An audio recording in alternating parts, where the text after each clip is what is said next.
own level. For the more advanced, you can go right up to the balls of your toes. Excellent. And 3 to go. Great. Excellent posture here with Mel.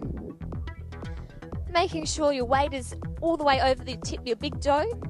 That's it. And 1 more. Excellent. And how's that feeling, guys? Great. How are you getting on there? Okay, now just to extend those back legs out, getting a good calf stretch. Excellent. And swapping side. Great. Let's do a little bit more and go up a little bit higher. We're now going to activate the lower back muscles as well as the core stability muscles through the front here. Okay, let's get the pelvic moving. Now guys, just lying back onto your balls, that's right. The main area that should be supported by your ball is the shoulder. So Mel, if you like, you can come forward a little bit more with your feet. That's right. The main thing to watch out for here is that your feet and knees are in one direct line. That's right.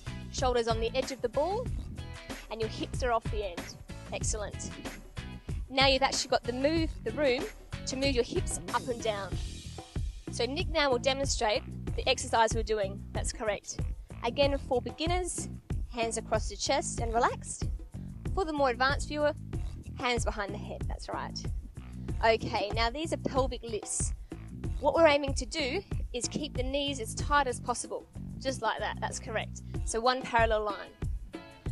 You'll feel that your knees will want to go out to the side naturally, but it's very important to try to keep them tight together. Okay, what that actually does, activates these outside muscles as well as the hips and the lower back. Feel that working? Good. How you going over here, Mel? Good? Okay, so we've got 10 to do. Can you give me 10 more? Excellent. Now, it's very important in a situation like this that you remember to breathe. It's very easy to hold your breath, but you've got to remember to keep that blood flowing as your heart rate will keep increasing. Okay, give me 5 more. Excellent. Can you feel those legs burning? How about you? Great. Now remember to keep those knees together.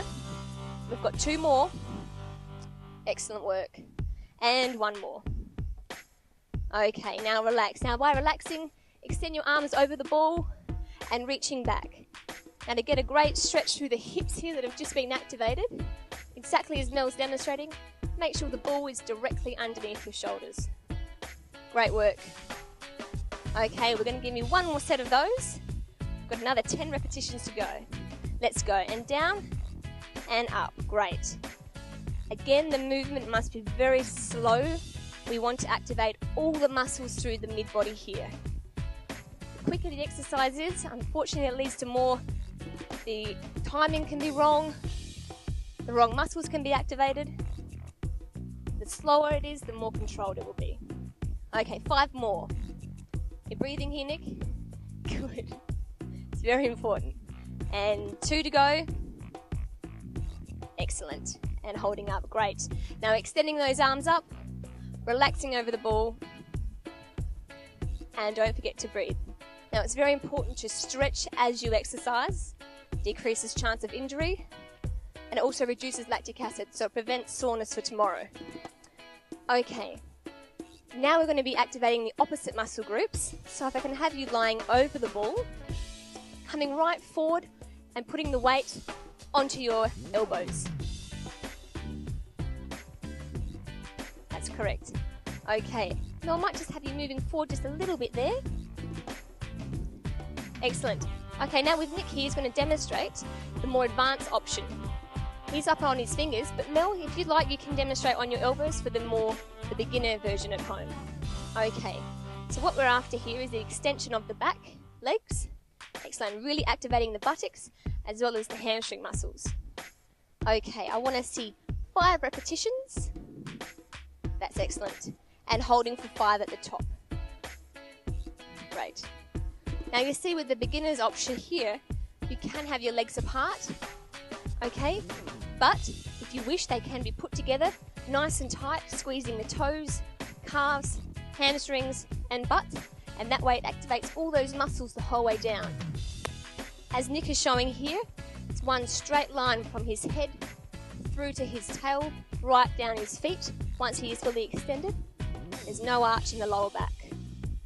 Okay, now relax. Just rolling over that ball and stretching out the back. That's great. Once again, just stretching those muscles that we've activated. How's that feeling? Good? How are you getting on? Okay, now it's important we'll do one more set. Let's come forward once again. Great. And let's lift up. Great. Excellent. Legs together. That's good. Now with the position that we've got down here, it's important that our neckline is a little bit more straight. That's it, guys. Excellent. We don't want too much extension through the neck, putting stress on that joint. Excellent work. Let's give me 3 more. Holding up. 2 more. And 1 more. Excellent work. Now relaxing, coming over the ball and giving yourself a nice deserved stretch there. Excellent work. Okay, following up after this segment, we'll be having a cool down.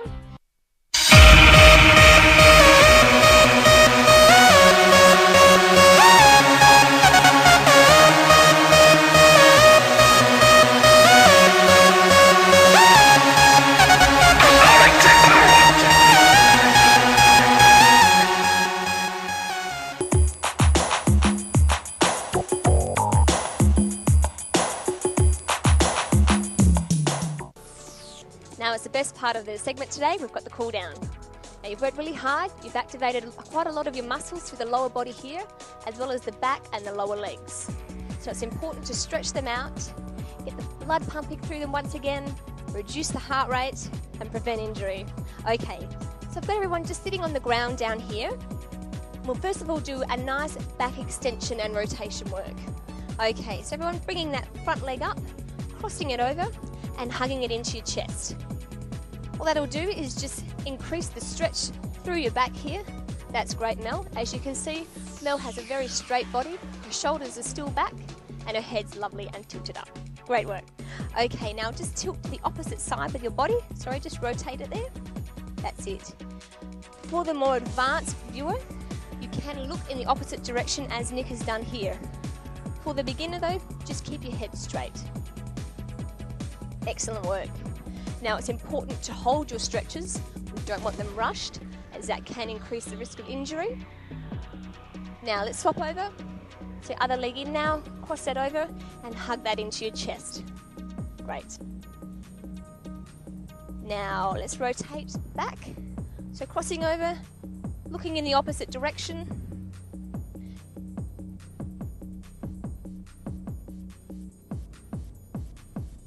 Okay guys, now just sitting up, placing one leg out and one leg tucked in. That's right, excellent. Relax that leg down. Now for the beginners, I really want you to watch what Mel's doing here. Take it to your own level and just slowly reach down over your leg. Now with Nick here, he's also going to show you a beginner's way.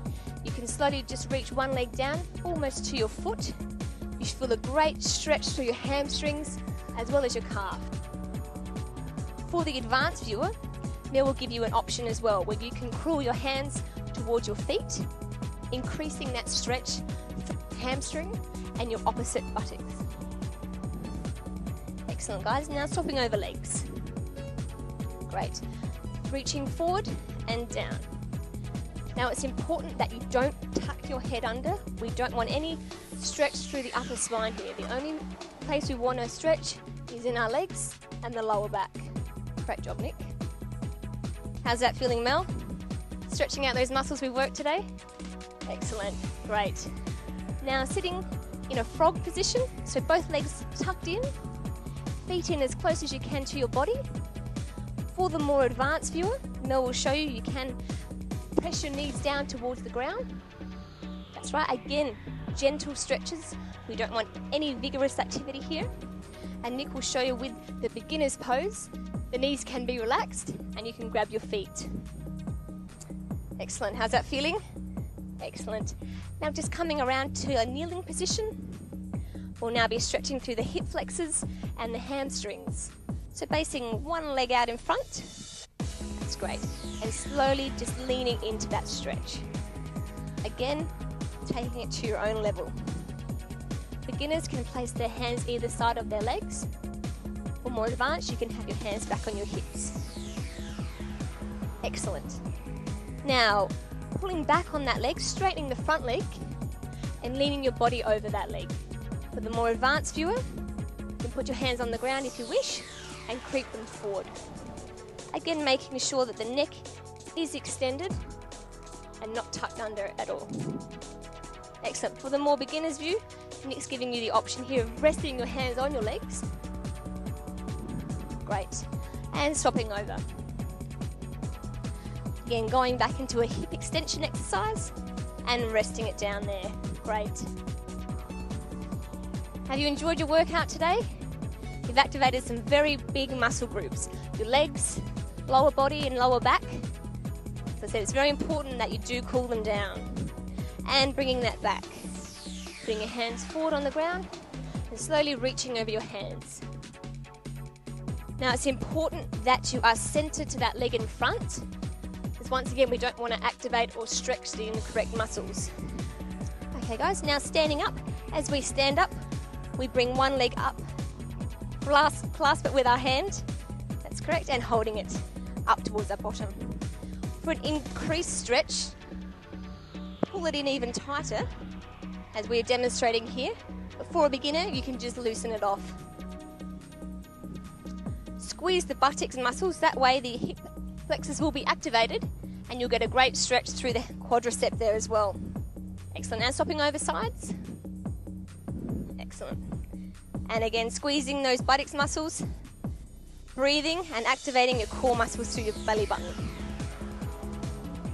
Great. How's that feel? Feels good? Excellent. Okay, legs side, breathing in, muscles. Okay guys, now standing up.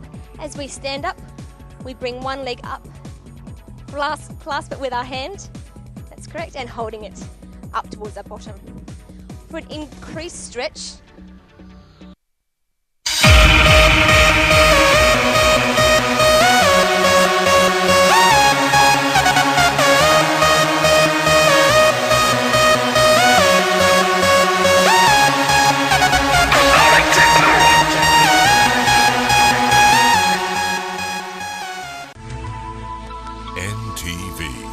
turning on your world.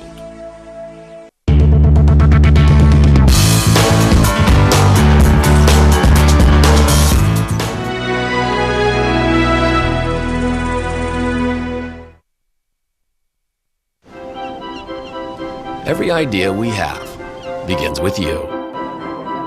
The way you connect. Good morning. How you browse. How you share. And how you interact with the world around you. Your relationship with your God is the most important thing. Have a company of people who have got a similar mindset. How do you want people to think, feel, and act after your talk? In other words, what's your objective? You inspire everything. Because in the end, innovation doesn't really matter unless it does something that really matters to you. And we are HTC.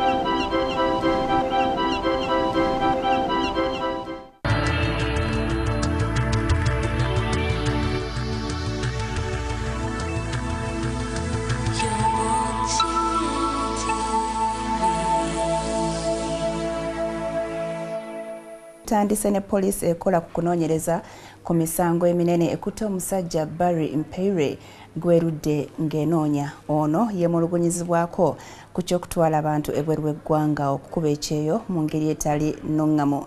Abamu ku bantu baatwala bwe batuuka eyo emirimu gye baabasuubiza nga tegiriiyo olwo ne badda mu kuyaga. Poliisi eyazizza ofiisi ya kampuni gy'akoleramu eya Alsaco era ebimu ku bisangiddwayo ze passport z'abantu beyasuubiza okutwala ebweru w'eggwanga. Poliisi emusabye ebbaluwa emukkiriza okukola omulimu guno ng'atunula mule. Mu January w'omwaka oguwedde ekitongole ekirwanyisa okukusa abantu kiriko omuwala gwe kyanula okuva mu ggwanga lya Kuwait ng'agamba nti yatwalibwayo kampuni eno okumuwa omulimu wabula bwe yatuuka ebweru ebyamutuukako byennyamiza.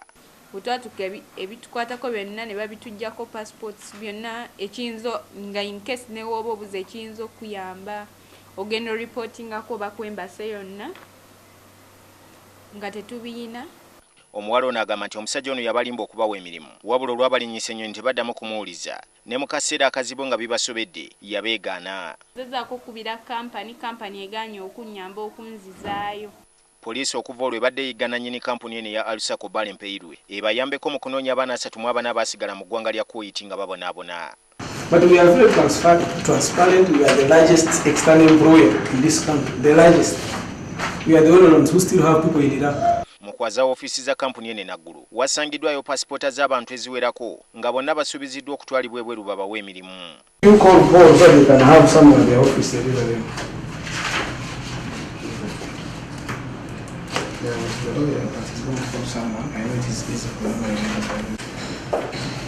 Bale Mpeirwe akanze kulaajana nti kampuni ye eri mu mateeka wabula bwe bamubuuzizza ebigikwatako n'abategeeza nti abireka waka. Company documents he has is going to be with someone to read the memorandum of association, articles of association. Oluvannyuma poliisi emutegeezezza nti balina okumutwala emulago y'ekebejjebwa omuto oba mulamu bulungi olwo alyoka avunaanibwe. The purpose of going to Mulago Hospital is to meet a police surgeon who is a medical personnel. He's going to examine your mental status, whether you are really normal or you are not normal. Ministry y'abakozi juzi yavaayo netegeeza nga bw'erina okulondoola kampuni zino ezitwala abantu ebweru ne zibasuulayo. Buvunaanyizibwa bwayo okulaba nti abantu beetwala ekisooka bamanyi kiki kye bagenda okukola. Ekyokubiri bakola mu mbeera ki. Abantu bangi bazze bagwa mu kitimba nga kino olw'okubalimba emirimu kyokka ate ne bawunzika nga babonaabona. Dini Lubowa Sava, NTV. Kaweefube w'okulwanyisa akawuka akaleeta mukenenya mu ggwanga alabika akyali mu buzibu bw'amaanyi. Ebibiina by'obwannakyewa bitegeezezza ng'obuuma obukebera akawuka kano mu malwaliro agawerako bwe butaliiyo. Kyokka ekitongole ekibunyisa eddagala n'ebikozesebwa mu malwaliro ebirala ki National Medical Stores kitegeezezza nti obuuma buno bo babugula mu bungi naye ne bubbibwa nga butuusiddwa mu malwaliro. Yo Ministry y'ebyobulamu egamba nti babadde tebakimanyiiko naye bagenda kutandika okubuuliriza. Ng'ennaku z'omwezi 8 omwezi ogw'E11 omwaka oguwedde omukulembeze w'eggwanga wamu n'ebikonge eby'amaanyi mu ggwanga baakeberebwa akawuka ka mukenenya mu lwatu mu ngeri y'okukubiriza eggwanga okwekebeza akawuka ka mukenenya ng'emu ku ngeri enkulu ey'okulwanyisa akawuka kano. Kyokka emyezi teginnawera 3 ebitongole by'obwannakyewa bwe bivuddeyo n'alipoota eraga nti mu malwaliro ga gavumenti mangi naddala mu byalo teri buuma bukebera akawuka ka mukenenya. Kyenkana tetulina kye tukola kubanga oli bw'omukubiriza nti genda weekebeze ate n'atuuka mu ddwaliro n'atasangayo bikozesebwa anaasobola okujja omulundi ogwokubiri kijja kuba kizibu nnyo. Bw'abanga alina akawuka olwo kiba kizibu nnyo okumunogolayo n'okumussa ku ddagala. Wabula omwogezi w'ekitongole ekivunaanyizibwa ku kubunyisa eddagala n'obuuma obw'ekika kino mu ggwanga NMS agamba nti ebbula ly'obuuma buno tebalimanyiiko era bo obuuma babadde babutwala mu malwaliro ago nga bwe kisaanidde. Wabula agamba nti obubbi bw'obuuma buno nabwo bususse. Naye ng'era naffe bwe tuwuliddeko ne twagala tumanye lwaki disitulikiti ezo zigamba nti ate tezirina buntu obwokebera ng'ate ffe tuzze tuweereza tetunamiisingamu era nga tujja kulabamu engeri etunaakwataganamu n'ebitongole ebirala ebinoonyereza tutegeere kiki ekiriwo kubanga kirabika omuze gw'okubba obuntu obwo era gugenda gweyongera yadde bazze banoonyereza nga n'abalala basaba. Ekitongole ky'ebyobulamu kigamba nti ebbula lino nabo bakalitegeerako era bayimukiddemu dda okwekubira enduulu mu b'obuyinza okubayamba okubawa obuuma buno. But through partners also we will mobilize over 1.8 million kits, tests worth, about 18,000 kits that we are already in the process of getting moved to the facilities. Wabula agamba nti agamu ku malwaliro agoogerwako nti tegalina buuma buno tegalina lukusa lukebera akawuka ka mukenenya. Abali mu kaweefube ono baagala abantu obukadde 15 be babeera bakeberebwa omwaka 2014 we gunaggwerako. Omuntu bw'akeberebwa akawuka amanya n'atandika ku ddagala oba ne yeegendereza okusigala nga takalina. Irene Namyalo, NTV. Webale nnyo Irene Namyalo mu mawulire amalala n'okutuusa kati kikyali kizibu okumanya ani nannyini kizimbe ki Katatumba Suites oba Shumuk House mu Kampala wakati olw'abakikaanira bombi okutegeeza nga bwe balina ebiragiro bya kkooti ebibawa olukusa okukiddukanya. Enkya leero poliisi eyiriddwa mu kifo kino kuziyiza okulwanagana wakati w'abawannyondo ba kkooti ab'enjuyi zombi. Ye Boni Katatumba afuumuddwa mu kizimbe kino nga kati kiri mu mikono gy'omuyindi Mukesh Shukla amanyiddwa nga Shumuk eyafuumuulwa gye buvuddeko. Ku makya ga leero enjuyi zombi okuli olwa Shumuk ne Katatumba bakedde ku maliri okuuma ekizimbe kino. Embeera eno ey'obunkenke eviiriddeko poliisi okuyungula abasajja baayo okuuma emirembe. There's a court order. You are even carrying a gun. Officer, you are carrying a gun? And you are doing what? Look at this man.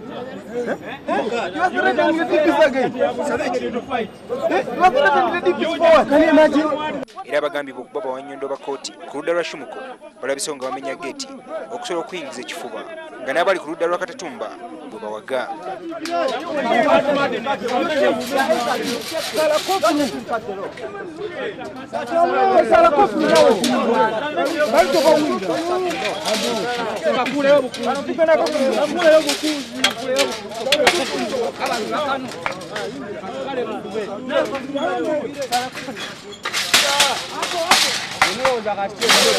Katatumba alabiseewo ng'essanyu limutta erimutedde n'okufukamira wansi okwebaza abawagizi be ne Katonda olw'okumuddiza ekizimbe kye.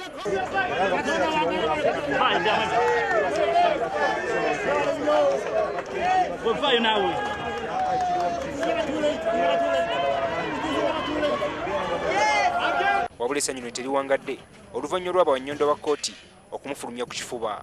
Let's sign our things. What? Can we sign for our things? You sign. Am I the one to sign for you? You're the one to organize for us to sign.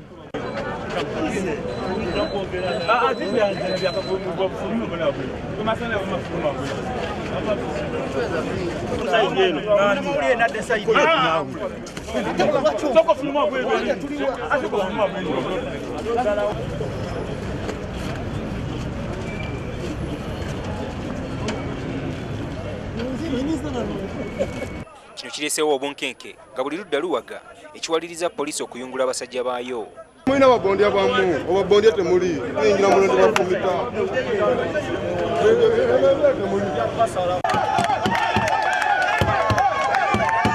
Bawannyondo ba kkooti ku ludda lwa Shumuk oluvannyuma bafunye obutakkaanya ne batandika okulwanira ensimbi ze bakoledde.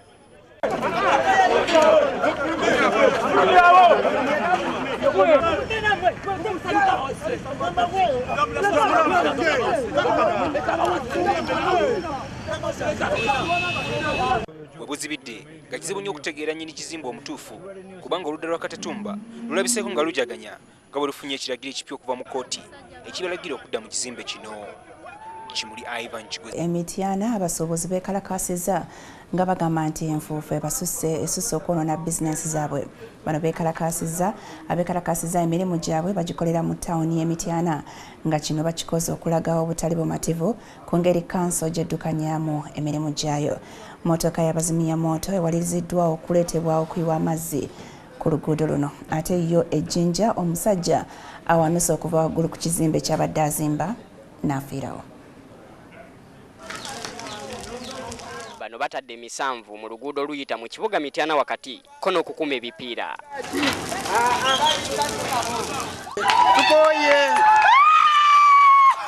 Era bagamba nti kanso yali mu luguudo luno n'etalumaliriza olwo n'ebaleka nga babonaabona n'enfuufu so nga basasula omusolo. Dukoye zenzigaddeyo nekalakazagenda siba njala mbikoye sijja kulya nfuufu ya bwerere. Poliisi y'abazimya moto etuuse mu kifo kino okuzikiza omuliro kyokka abantu ne bagisaba esooka eyiwa amazzi mu luguudo enfuufu ekkakkane ekintu nabo kye bakoze.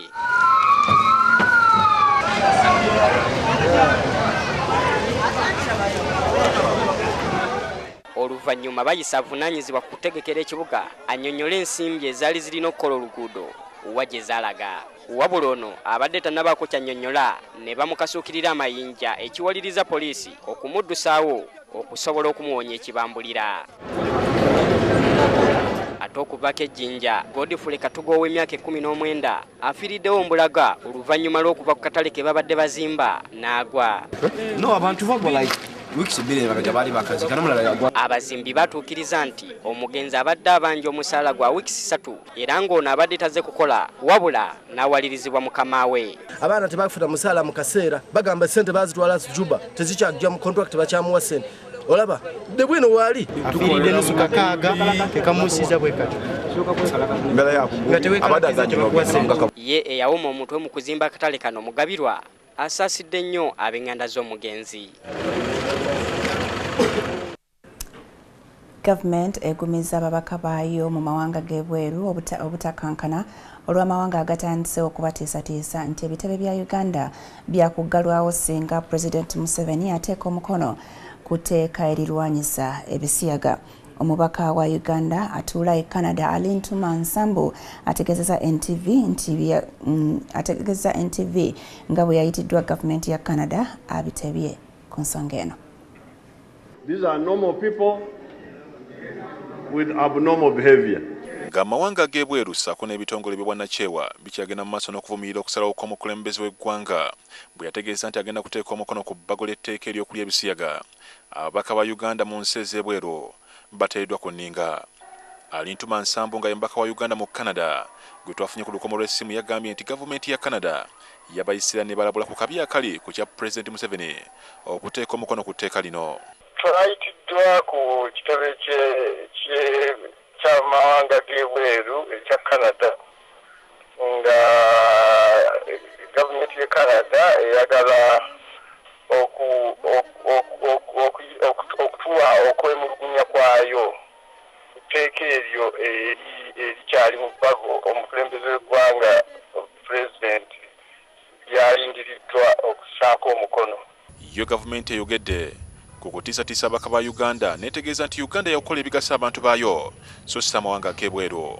Ewaabwe balowooza nti lino ddembe lya bwebange. Omuntu alina okusalawo oba akola bisiyaga oba awasa mukazi munne oba musajja munne nti eryo ddembe lye. Wano ewaffe kikontagana n'obuwangwa bwaffe, kikontagana n'amateeka gaffe era lyetteeka eryo erize okunywezaamu amateeka agabaddewo. Minisita Sumani Kingi agambye nti omukulembeze w'eggwanga okuteeka omukono ku bbago ly'ebisiyaga tekiyinza kuleetera kuggalawo bitebe by'amawanga ebiri ebweru nti kubanga Uganda kino si ejja okusooka okukikola. Nsi nnyingi ezirina amateeka gano. Nigeria yali yakakola amateeka ago. Naye enkolagana wakati wa Nigeria n'ensi endala ekyali nnungi. Boba Nadini abegattira mu kibiina ekibataba ki International Religious Council basanyukidde okusalawo kw'omukulembeze w'eggwanga okukkiriza okuteeka omukono ku bbago lino nga bagamba nti ebitabo byonna ebyenzikiriza bivumirira omuze ogw'okulya ebisiyaga. Minisita Amama Mbabazi yeesamudde obubinja bw'abavubuka obubadde butandise okuvaayo nga butegeeza nga bwe bumuwagira yeesimbewo ku bwa President mu 2016. Mbabazi agamba nti tabumanyi era aba NRM balina okugoberera ssemateeka w'ekibiina. Olunaku lw'eggulo waliwo abavubuka abavuddeyo ne bategeeza nga bwe bawagira Mbabazi okwesimbawo abeere ssentebe w'ekibiina era avuganye ku bwa President. Olwaleero ate waliwo abavubuka abalala ba NRM abavuddeyo ne bategeeza nti abavubuka bano basaanye okukangavvulwa. Ate mu mawulire amalala ekifo ky'obwa minisita w'ensonga ez'omunda mu ggwanga mu gavumenti erindiridde oba opposition ekyaganibwa omubaka Odonga Oto kiweereddwa omubaka wa Butambala Muhammad Muwanga Kivombe. Olunaku lw'eggulo waliwo abavubuka ba NRM abategeezezza nga bwe bawagira Ssaabaminisita Minisita Amama Mbabazi okwesimba ku bwa Pulezidenti wadde nga ababaka bali ekyankwanzi baasalawo nti Pulezidenti Museveni yeesimbewo nga tavuganyiziddwa okuva mu kibiina kye. Mbabazi yali omu ku abo abaateeka omukono ku kiwandiiko ekiwagira ekiteeso kino. Olwaleero tukwatiriza Ssaabaminisita Amama Mbabazi ku Paalamenti ategeeza nti abavubuka bamuwagira tabamanyi nti era bano ekigendererwa kyabwe kyakutabula kibiina. People, whatever opinions they have, desist from airing them publicly and appearing to raise disagreements which should not be raised in the, it's true, NRM has open methods of work, but we also have a system of work. Mbabazi agamba nti wali yamukaka kussa mukono ku kiwandiiko kisemba Museveni ekyankwanzi. That resolution was proposed and in the manner in which it was done. I did stand after the decision had been taken, the vote had been taken. I did stand and make a speech. A winning president oye, a clean president oye. Olwaleero abavubuka okuva mu bitundu by'eggwanga ebitali ebimu mu kibiina kya NRM bategeeza nga abavubuka abavuddeyo olunaku lw'eggulo ne bategeeza nga bawagira Mbabazi okwesimbawo bwe basaana okukangavvulwa ng'amateeka g'ekibiina bwe gagamba. Nti ekibinja ky'abavubuka abatudde olwajjo e Makerere Guest House si be bakulembeze b'abavubuka abatuufu era tebalina buyinza bwonna kutukiikirira mu ndowooza era ebintu byonna bye bayogedde nga bawagira Honorable Prime Minister Mama Mbabazi yesimbewo ku bwa president si bituufu. Ate ebyo nga biri bityo akulira oludda olw'obula gavumenti mu Parliament Wafula Ogutu ategeeza ng'ekifo ekyali kiweereddwa omubaka Odongoto mu gavumenti erindiridde n'akigaana kati bwe kiweereddwa omubaka wa Butambala Mwanga Kivumbi. Kati n'agamba nti tagenda kukitwala tulonde omuntu omulala. Naffe twatudde tukiriziganya nti tulonde omuntu omulala agende mu kifo ekyo ate twalonze Mwami Honorable Mwanga Kivumbi akitwale. Odongoto yali aweereddwa ekifo kya minisita ow'ensonga ez'omunda. Nkammeka? Kutwala. Ako nkasobola. Kaagala naye ku lukalala tekaliiko.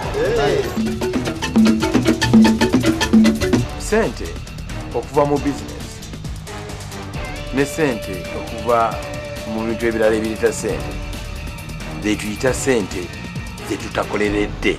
Emirundi egisinga tukozesa sente zo n'abantu abalala okusobola okubajjamu sente.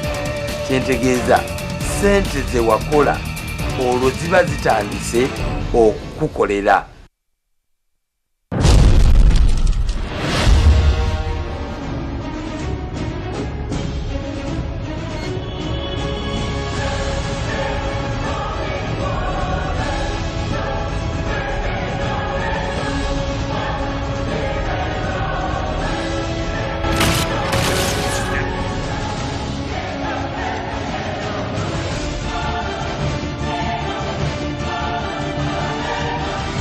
I can smell that liquor on your breath. Because I've been drinking.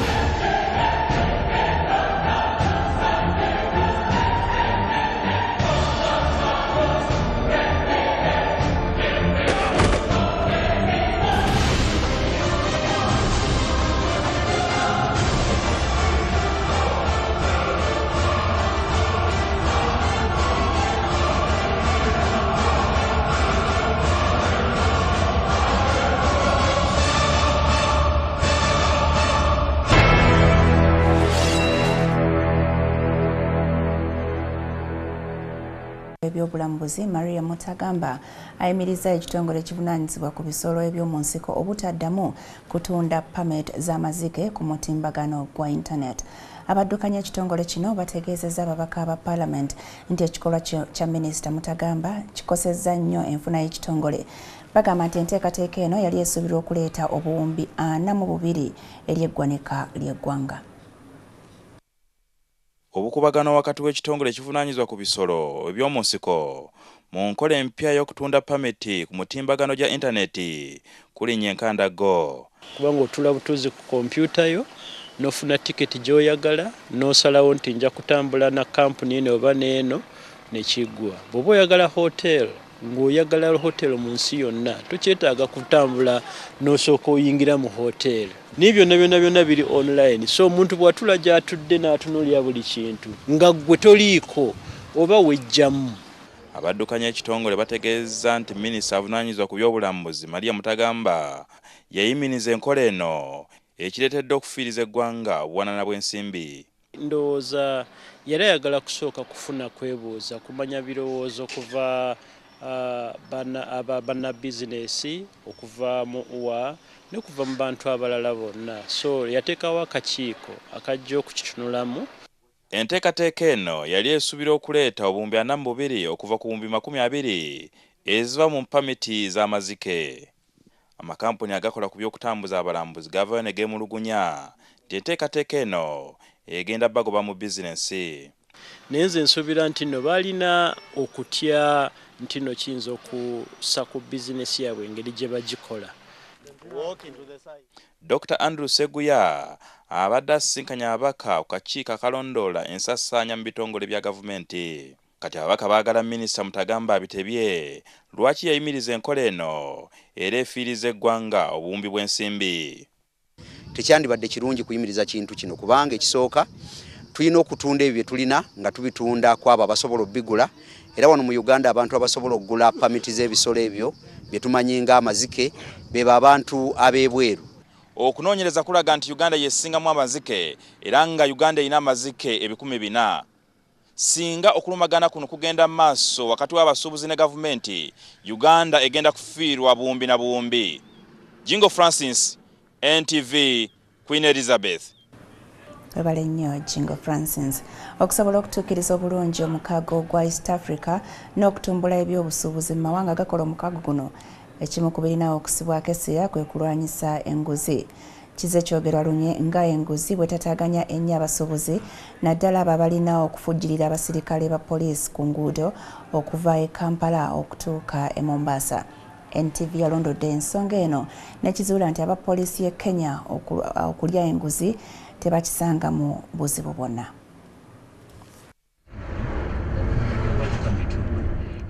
Ebyamaguzi bya Uganda byesuubula okuva ebweru saaka ebyo byetwalayo ebitundu 80 ku 100 bijjira ku nguudo okuva e Kenya okutuuka wano. Kino kitegeeza tewabaawo omuziziko gwonna ku luguudo ebyobusuubuzi bigotaana.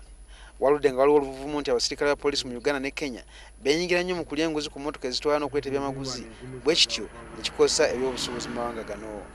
Bwe tutyo twasobola okulondoola ensonga eno okuviira ddala mu Uganda okutuuka e Mombasa.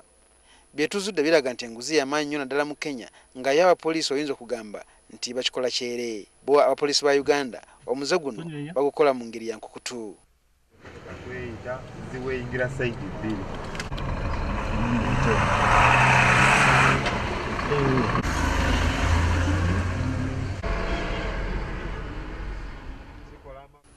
Omukulu oyo bayafuna enguzi oba nedda kizibu okukikakasa.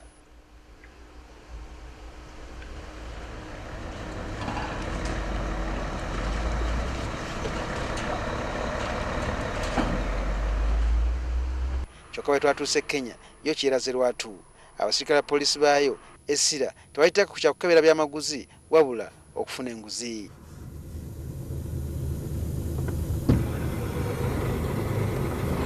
Hey my friend, how are you? Fine, eh? How much? 10,000. Yeah. Even if you give me 1 million, I will take. Even 1 million? Yeah.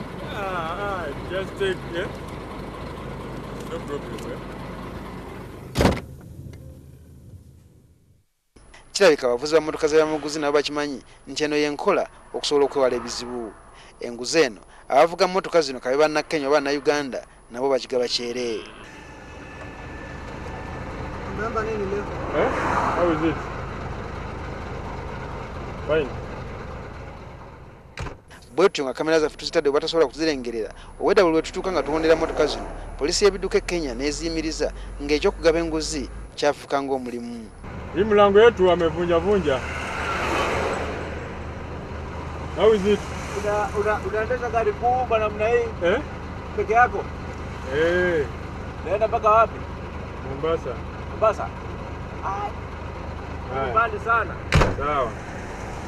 Kimanyiddwa nti abasuubuzi abaleeta ebyamaguzi bwe babeera mu mbeera ng'eno tekikalubya mirimu gyabwe kyokka wabula era kivaako n'okuduumula emiwendo gy'ebintu okusobola okuggyayo ssente ze baba basaasaanyizza. Mu nteekateeka y'okugaziya akatale mu mawanga ga East Africa kino kiba kyongera kukalubya bintu. Wakati oyinza okuva nga Malaba n'ovungisanga kange 15 ezo Kenya money n'ovungisamu obw'ataano 5 newe otuukire mu Mombasa nga tewali yadde 15 sente nyingi. Buli ayimiriza ayagala omuwe 15 obw'ataano obw'ekikumi alemeddeko olw'ataano ng'atwala 10. Kigambibwa nti poliisi y'e Kenya yesinga ddala okulya enguzi mu mawanga ga East Africa. Ilikuwa wide load ya kuingiza chain inavuta, ilikuwa inavuta nini truck to pull a truck. Just help.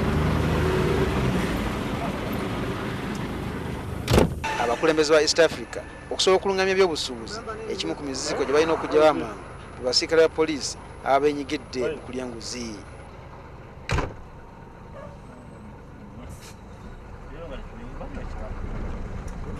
Mu mizannyo olwaleero emikisa gya Uganda okulwanirira ekifo ekisooka mu mpaka za volleyball ez'abakazi eziyindira kati e Nairobi mu Kenya gyeyongedde okutangaala bwekubye Mozambique obugoba 3-1.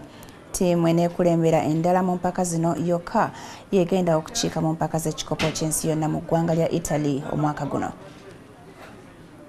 Obutafaanaganako ng'emizannyo egyasooka olwaleero Uganda eguyingidde n'amaanyi era neewangulirawo akagoba akasoose n'obubonero 25-19.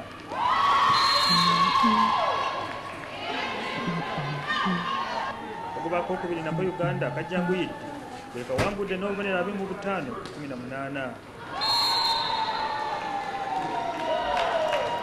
Naye nga bwe bagamba nti bw'oba ogoba musajja munno leka mwagana akuzza ne Mozambique naye kawangula n'obubonero 25-22. Obuwanguzi bwa Mozambique butuusizza omuzannyo okugenda mu kagoba akookuna, wabula kano Uganda ekawuuse buva n'obubonero 25-15 bwokka. Obuwanguzi bwa Uganda buno bulese Mozambique tenawangulayo muzannyo gwonna so nga ate bwakubiri eri ttiimu ya Uganda. Obuwanguzi buno butuzizaamu amaanyi. Of course twasogana Kenya ne tugigaba.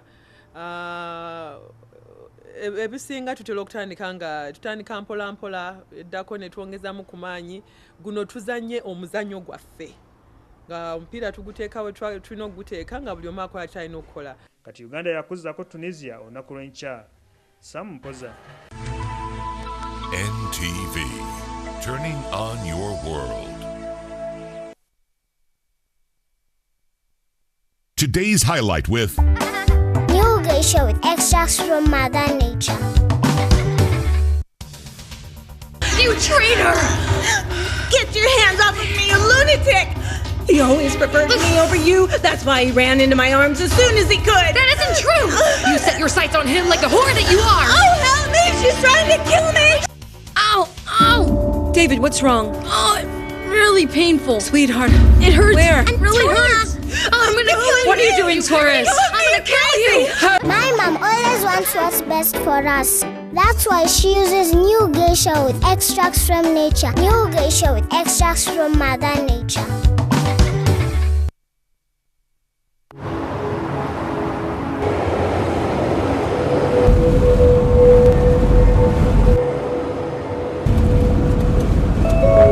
And the change of government won't stop a thing.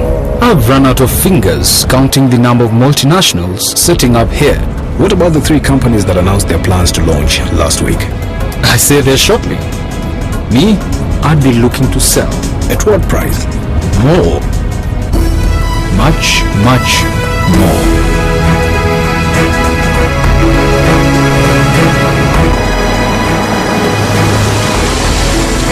I don't know who you are or how you know these things, but one thing I'm sure of, you're in the wrong job.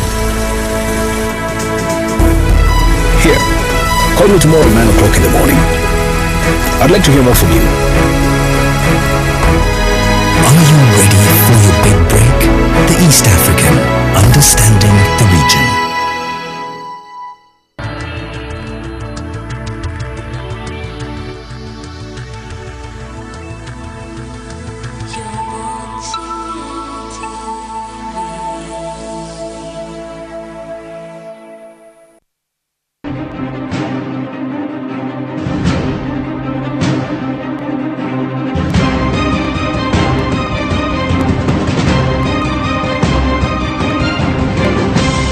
You're watching Morning at NTV. A very good morning to you, ladies and gentlemen. And I see Macarena is already setting up here on Chintu Road. I don't have sound. But guess what? I want to live my life in such a way that every time I get out of bed, the devil says, oh crap, He's up again. I don't know about you, but that's how I want to be remembered. Coming to you live from the Kampala Serena Hotel rooftop. My name is Brian Mulondo. Mabel Kebirungi joining us again at the NTV studios at the International Conference Center. Simon Kasiate and Joel Senyonyi also on hand for the press review and the big story, Dakaba Chigongo, to come and tell us why these Germans frustrated us, whether the red card was really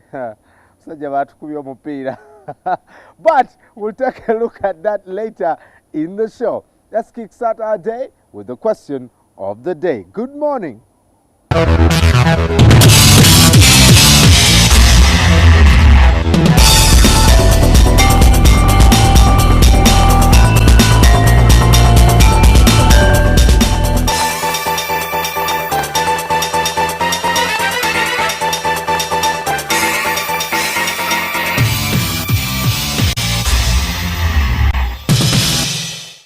There you go. Today's question of the day is, who did David Cameron replace as the British Premier? And the first 5 respondents to that question will each get some awesome freebies from Morning at NTV. Now, to send in your answers, you can send us a message. 6565. Sindika ka message yako tumkaga tano or go to Twitter at Morning at NTV. Tag me at MBGold2. You can tag at Mebkeb, at Kasiate, at Joel Senyonya, Dakaba Chigongo, or you can also visit our Facebook page. We are up to about 6,000 people that like the page. Like it, and you can answer those questions. Remember, it's the first 5 respondents. Now, wherever you're joining us from, whether on air on your TV station or online, that is youtube.com/NTV Uganda /live, welcome to a beautiful Thursday morning. And I'll cross over to Mebkeb with the stories that are making headlines. Good morning, Mabel. Good morning, Brian, and good morning to you all. Thank you for joining us on air and online this beautiful Thursday morning. I am Mabel Kebirungi. Let's take a look at the news making headlines. The minority report presented by MP Joseph Sewungu wants the Prime Minister to take political responsibility and step down. The cost of doing business along the Northern Corridor increases partly because of non-tariff barriers like corruption, and the Tourism Minister is under the spotlight for blocking Uganda Wildlife Authority from implementing an online software system.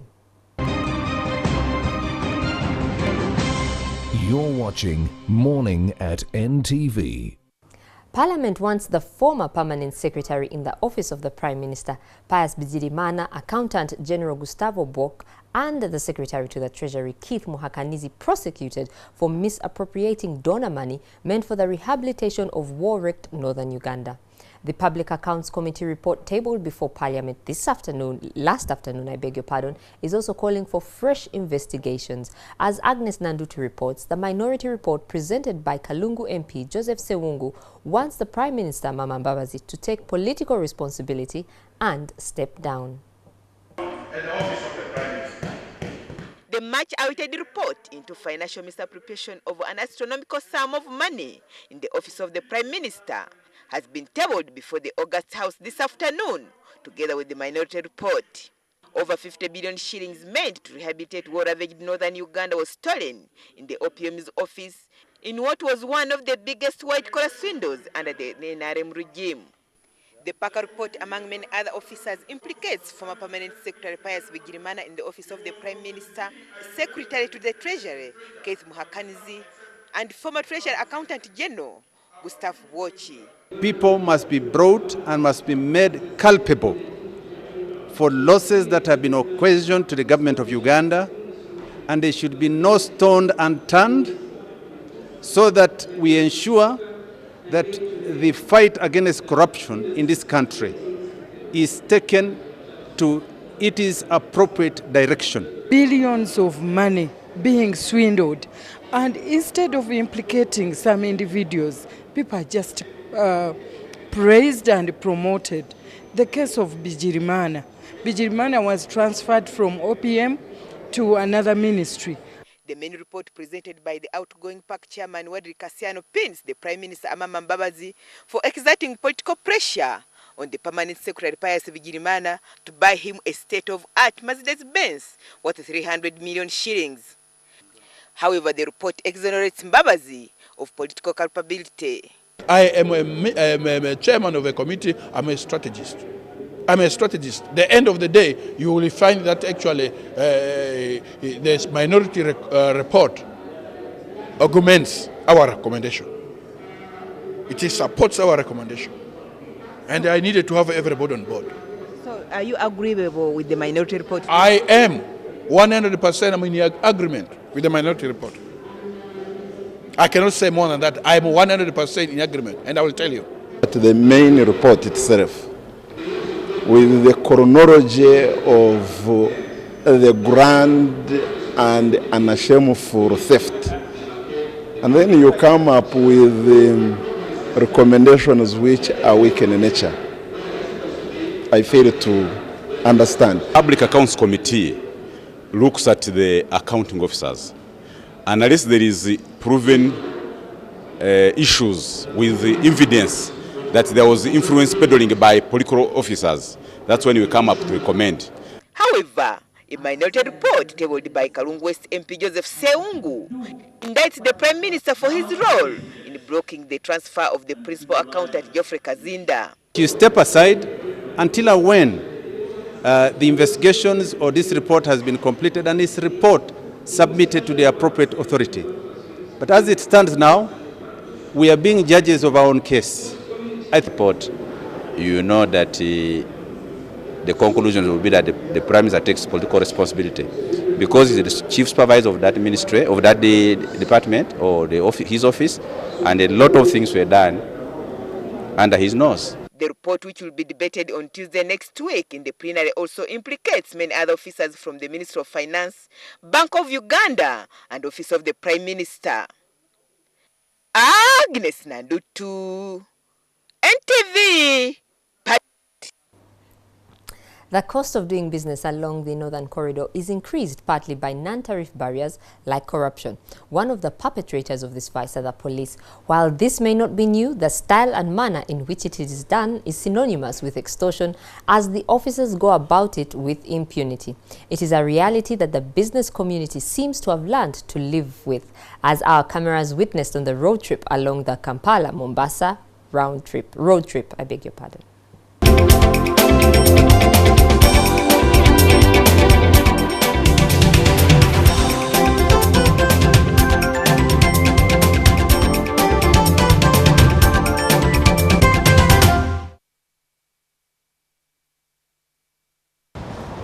It is without doubt that the roads for the Northern Corridor are well made.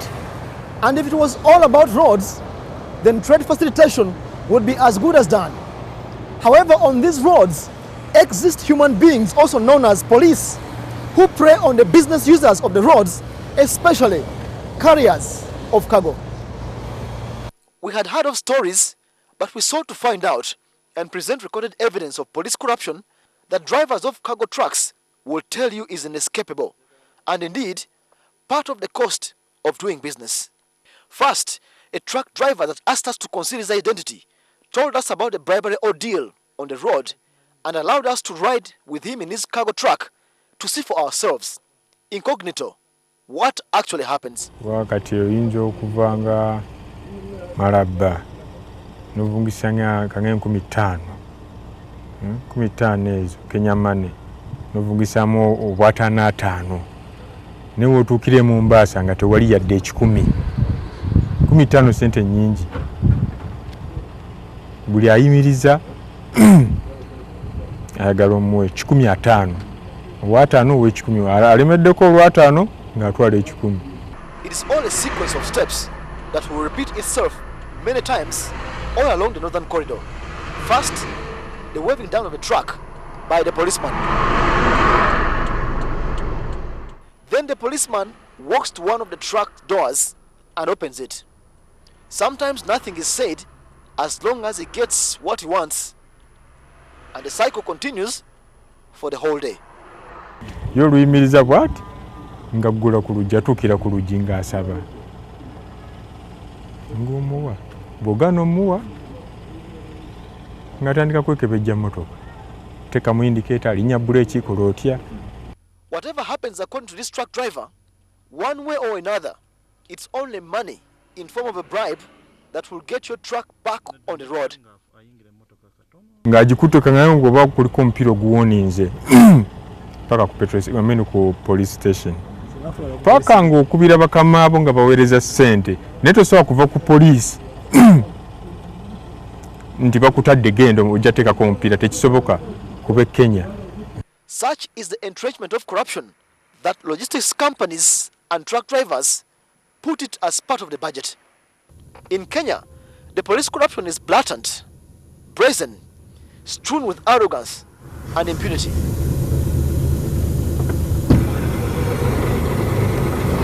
Hey my friend, how are you? Fine, eh? How much? 10,000. Even if you give me 1 million, I will take. Give me 1 million? Yeah. Just take, yeah? No problem, eh?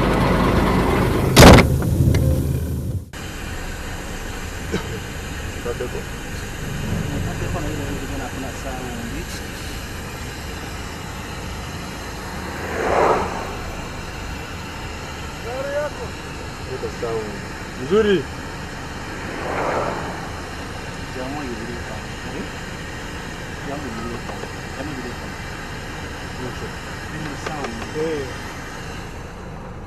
Apande.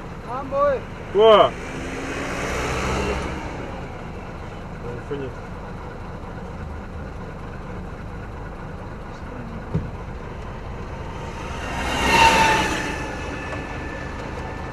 Remember nini leo? How is it? Fine.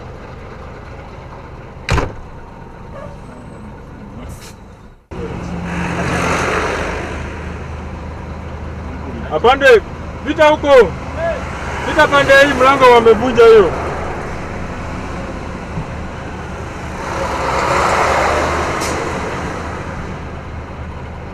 Hii mlango yetu wamevunja. How is it? Unaendesha gari kubwa namna hii? Peke yako? Naenda mpaka wapi? Mombasa. Mombasa? Mbali sana. Sawa.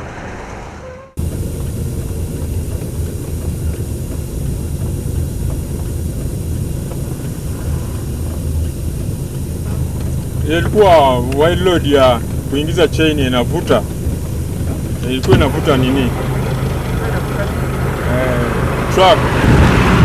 To pull a truck. Yeah.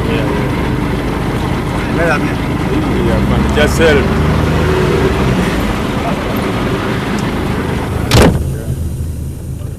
Those scenes replay throughout the journey to and from Mombasa.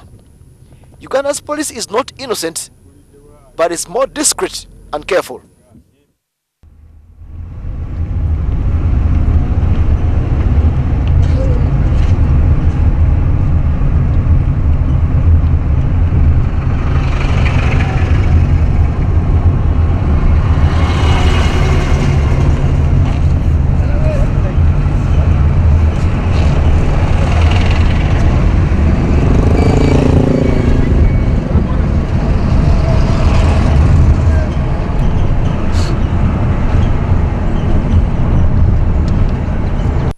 Notice the way the Ugandan police traffic man pockets the bribe.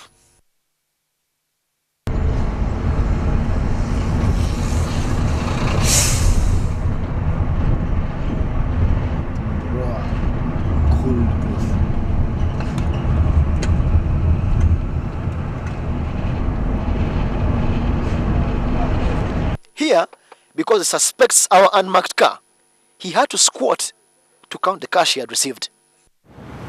If you're looking for glaring and almost systemic corruption as an non-tariff barrier, there you have it. Actions against such things is what will test to what extent EAC states are committed to facilitating trade along the Northern Corridor. Samuel Setumba, NTV.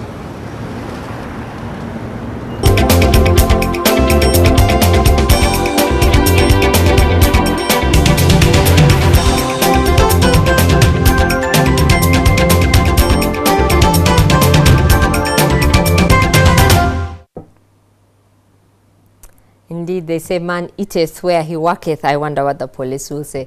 Well, moving on, the Tourism Minister, Maria Mutagamba, is in the spotlight for blocking Uganda Wildlife Authority from implementing an online software system of tracking mountain gorillas. The move, according to UA, has affected revenue generation from the projected 42 billion shillings down to 20 billion from gorilla tracking alone. Now, the lawmakers on the statutory authority and State Enterprise Committee want Mutagamba to explain why she caused financial loss to the taxpayer. Uganda Wildlife Authority says that the decision by the Tourism Minister Maria Mutagamba to hold the implementation of an online software system for tracking mountain gorillas has greatly affected the organization's revenue generation.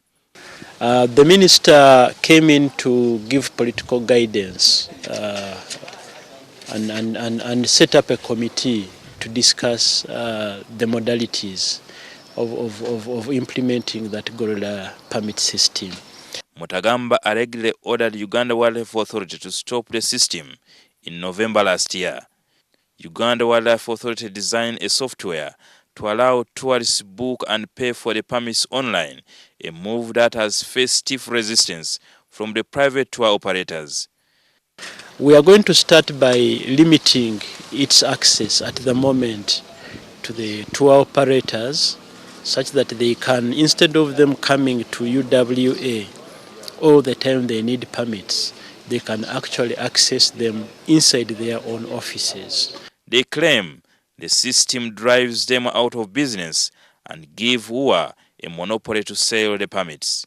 I think they want more assurance that they will have their businesses working, and we have given them that assurance by saying that all sales will be through the tour operators. Dr. Seguya says Uganda Wildlife Authority had projected that the implementation of the online software system would raise 42 billion shillings, down from 20 billion shillings from gorilla tracking alone. He was meeting lawmakers on the Parliamentary Committee on Statutory Authorities and State Enterprises. The MPs are on the fact-finding mission in Queen Elizabeth National Park on the implementation of conservation of wildlife. As a country, we are talking about marketing tourism. And if we are marketing tourism, that means we must take the product to those who enjoy them. Now, anybody who comes around to frustrate a new method, a new innovation of selling gorilla permits online is one of those ones who are frustrating the efforts of Uganda Wildlife Authority. Statistics indicate that Uganda has the highest number of gorillas. There are 400 gorillas, representing 53%. And if this route continues, Uganda remains to lose a lot of revenue. Jingo Francis, NTV, Queen Elizabeth. And that's all we had for you. We now return to the Kampala Serena Hotel rooftop to Simon, Brian and Joel for the press review.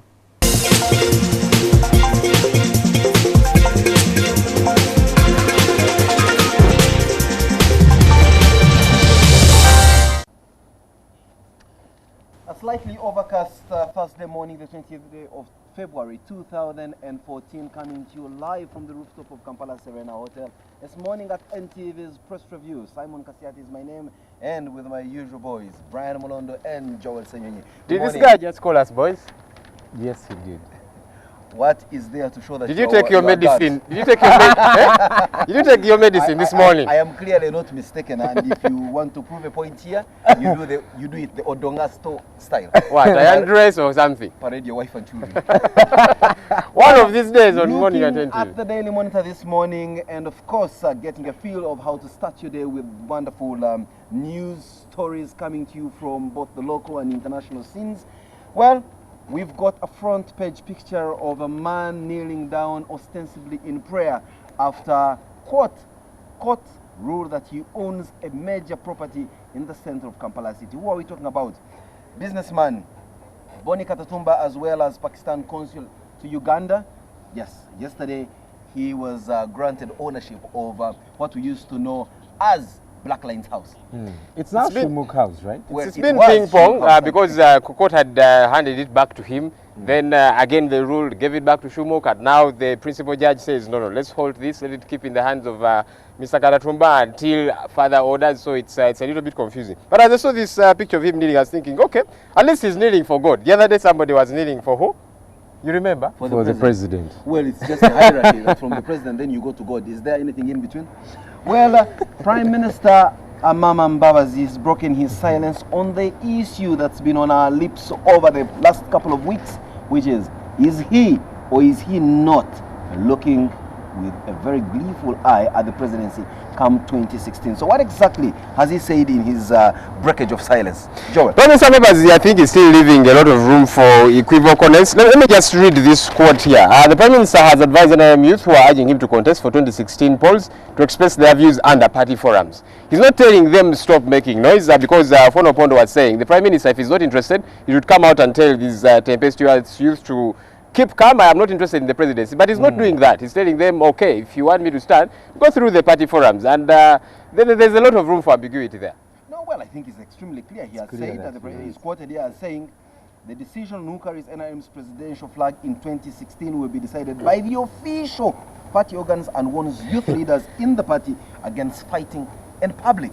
Two things there. When he says the official party organ, clearly, of course, the NRM Parliamentary Caucus is not just the official, it's just part of the entire organ. No, it is not actually one of the official NRM organs. Well, part of the people that were there are part of the official, yeah? So clearly saying what was done there is nothing official. It's a staccato of cheerleaders, but it's not the actual guys who do the actual voting here. But the critical point is he's not coming out to say, I am not standing. Where he sits as a Mbabazi and Secretary General of the party. So I think he's trying to be the usual guy that we know.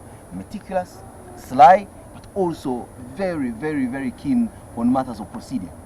Well, let's wait and see how this pans out. I am not too... It's very... You know, it's hard to predict politics in this country. Yeah, today you say one thing, another... kind of interesting politics here. He doesn't play this cowboy kind of politics. He may... Sometimes you hear rumors that he's involved in mischief left, right and center, but you really cannot find a trace of him. You can't find his fingers sticky with some cookie, you know, with some but honey. He has been involved in many cases. How do you say he has no sticky fingers? Mention he's everywhere. You know, where he's been implicated. Exactly. Where he's been implication and but you see, implication may be different. Brian, but his allegations here are as good as a conviction. Well, but sometimes even when there's no clear conviction of you did take the money, you know, there's something called political responsibility, and that's why, for example, they released this report, especially the minority report of PAC, saying this gentleman needs to take political responsibility. All this happened right under his nose. Yes. We wait to see if that happens. I'm not too sure it will. Well, who takes political responsibility in this godforsaken country? Let's look at first stories in the Daily Monitor. Godforsaken country. Why are you giving up? Museveni. I'm looking at the faces of these so-called youth. These youth are just a bunch of ridiculous young people that do not seem to know what they're talking about. They were, for example, saying that you see what everybody, whoever comes up to disagree with what transpired, that you know, Chankwanzi should be disciplined by the party, and I'm thinking, what kind of sheer ignorance is this? Preposterous to the dot. Well, he's using a lot of English words only to mean agayaye. the faces of them are here in the Daily Monitor this morning. So, let's get into the inside pages. We have got dignitaries visiting us in the country to attend a regional summit, and guess who we have in our midst? The President of Kenya, Uhuru Kenyatta, and the Rwandan President, Paul Kagame. In the country, expected in the country, is the Vice President of Tanzania and perhaps the President of Burundi or his representation. They came in using their national IDs, yes, and not passports. And for Uganda, I don't know about you people who do not have IDs. Clearly, your NTV ID will not help you out in any way. Well, I have a voter's card, unlike many of you. And that is what Ugandans It's not your national ID. No, that's what Ugandans can use in the absence of a national ID. I have a voter ID. Other colleagues in the East African region use their national IDs because they have them. In Uganda, we have tried so hard for over a decade to procure national IDs, and the best we have is a voter ID. Yeah, because you've been misappropriating the money again and again and again. And by the way, I'm tending to... Where is the proof that the money has been misappropriated? Well, clearly, money disappeared. It did not just grow wings and fly away, you know. Now we're going to work on this ID thing. And then next time, another time. And you know, for goodness sake. Well, of course, you have been following very closely the goings-on with regard to fast-tracking the East African community. And indeed, this is one of the many summits that have been held and will continue to be held to ensure that by the end of our desired time, we are all belonging to one political federation, one geographical federation, which is the East African community. So we'll keep you posted, and of course the Daily Monitor will continue covering this developing story with very keen interest. Get yourself a copy of the Daily Monitor of today, and perhaps that of tomorrow and subsequent weekdays, so that you can get a feel of what is being said at this summit. Furthermore, in the Daily Monitor, we've got an ex-chaplain at Makerere University suing the church for salary arrears. Now, clearly, you know, I expect some of these things to be taking place in other body corporates, you know, corporate organization where someone has unfairly been sacked. But a vocation like church ministry, and you get yourself playing out all these skirmishes in the court of public opinion. So you mean men of God cannot be disgruntled? Well, I thought that the source of recourse should be praying to God and seeking that divine intervention to keep you nice and And he said it so sarcastically. No, man, I'm being very serious here. But of course I see your point of, you know, when the clergy come out and they're throwing their... pain, the man of God tells you pray and it will go away. Yeah. Every time you feel anguish, a man of God will counsel you and say, put it to the Lord in prayer. So how come this has not been put to the Lord in prayer? Why are we seeing an avalanche of court cases, you know, that would otherwise have been sorted out by...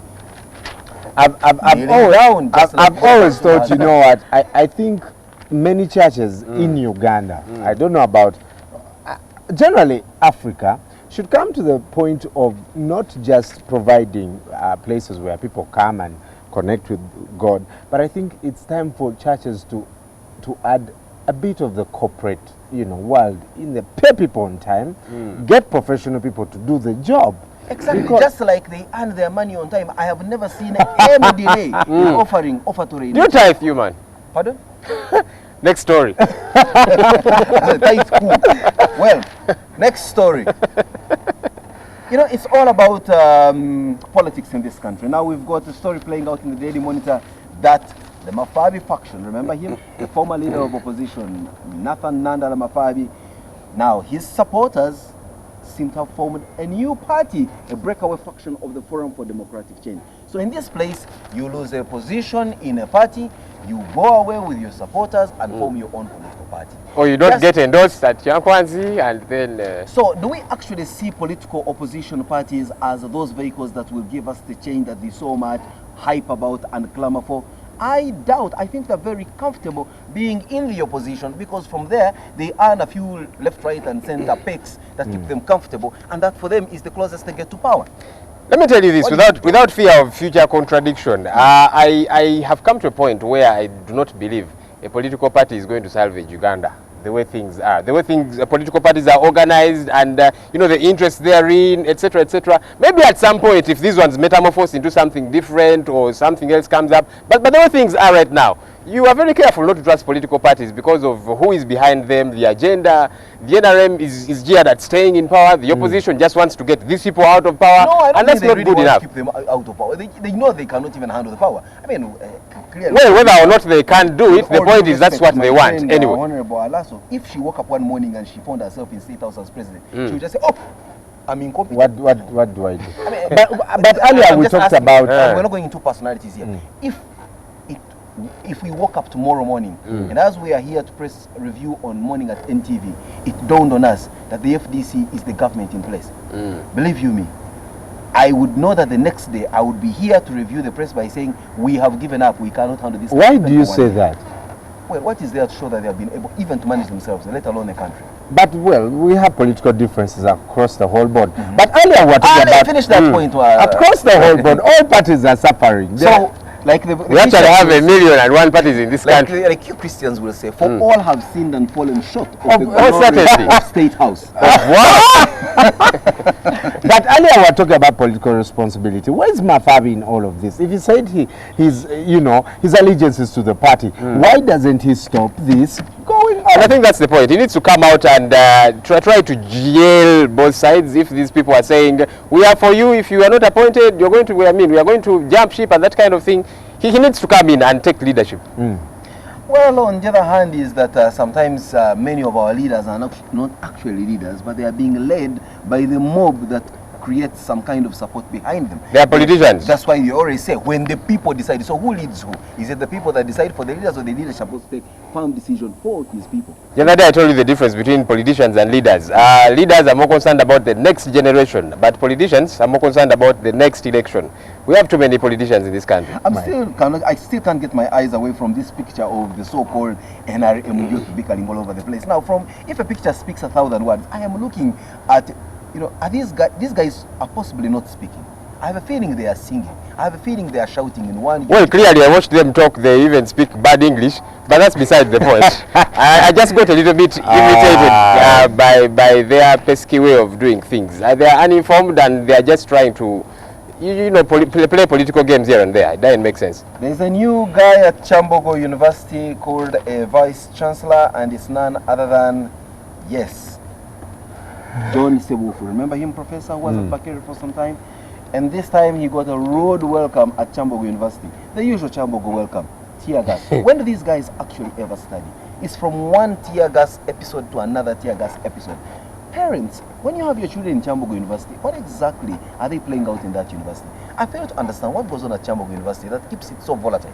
They're actually slowly but surely becoming a lot better at these demonstrations than Makerere has always been the case. But these students are coming out to say, look, we qualify to graduate, and if they're not on the graduation list, what is the problem? And I know many times we take jibes at students for coming out to demonstrate and that kind of thing, but much of the time it is the disorderliness within the university. Somebody to get an ID takes forever, line up here, do this and so on. There should be some kind of orderliness. If students have qualified to graduate, why not clean up the list? And so Professor Sebufu now pays the price of a crime he did not commit? Well, of course, they've actually been demonstrating even before he came in. He was sworn in yesterday, but before that, they've been demonstrating and saying they need this sorted out. He comes in as the leader, so he's got to carry that cross anyhow. Well, talking about leaders from our neighboring country getting into this country without the use of their passport, but rather their national IDs, the government of Uganda is in a fresh request for 140 billion shillings for national IDs. Remember, we only have about 3 national IDs already made since we started this whole quest. President Museveni has his, Prime Minister Mambabazi has How much did they cost us in total so far? And then there's some dummy IDs. Yes. And then a couple of about 20 of them that were given some members of the community. Some But some people got, some people got. I saw you shaking your head, Brian. What? Because I'm sure we are not going to get IDs until probably 2017. Well, and you see, that's the unfortunate bit. He finally lost his parliamentary seat, and the story is in the Daily Monitor. Let's get into the inside pages of the Daily Monitor.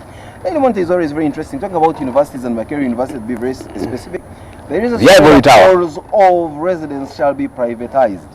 And in next magazine in the Daily Monitor, they're bringing it down for you.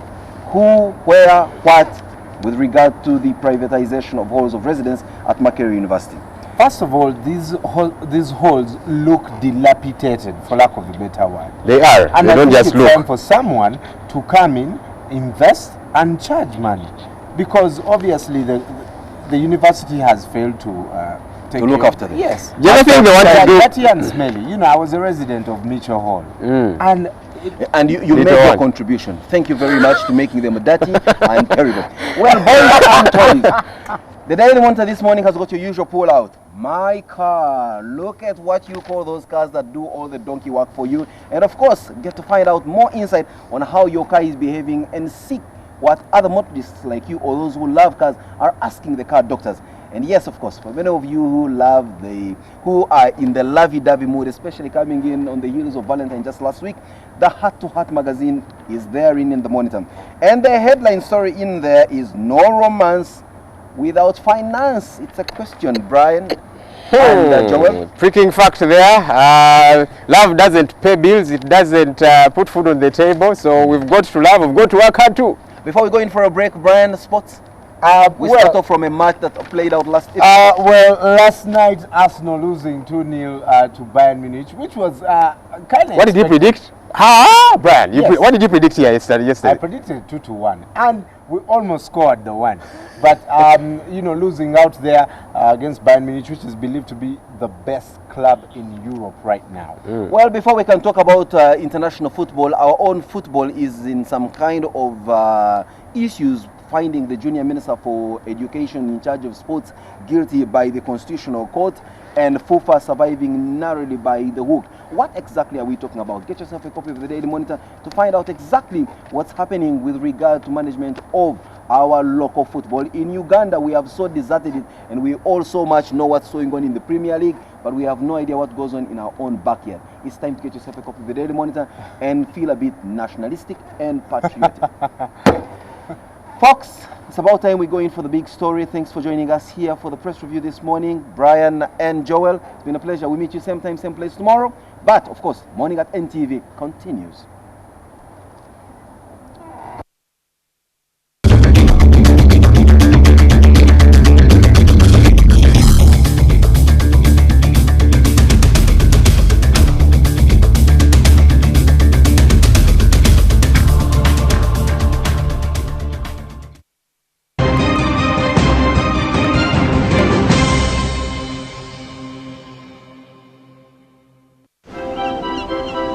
Every idea we have begins with you. The way you connect. Good morning. How you browse. How you share. And how you interact with the world around you. Your relationship with your God is the most important thing. Have a company of people who have got a similar mindset. How do you want people to think, feel, and act after you talk? In other words, what's your objective? You inspire everything. Because in the end, innovation doesn't really matter unless it does something that really matters to you. And we are HTC.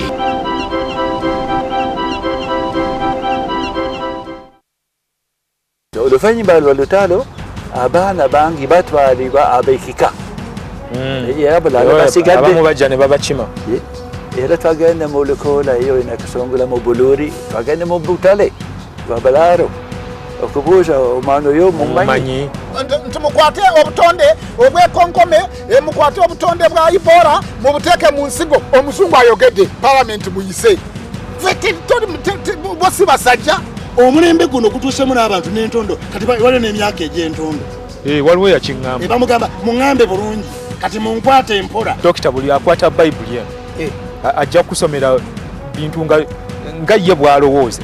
For example, waliwo controversy yaliwo. Tobeera mu ssuuti ate n'oteeka mu gganduula. Olina kubeerako kimu. Beerako kimu. Kubanga okusomesezza tumaze emyaka 2 tusomesa bannayuganda. Eddembe lyammwe mulimanyi oluusi n'obusobozi obulina. Nakulabira Abaganda baagala Kabaka.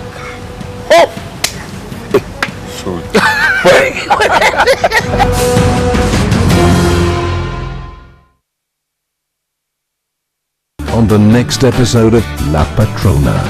With him, you won't have even a single minute of happiness. Do you hear me? Someone help me, please. I'm pregnant. He was imprisoned without a trial. Yes. His name's Gaston Gokachia. I heard it was you who put him away. Me?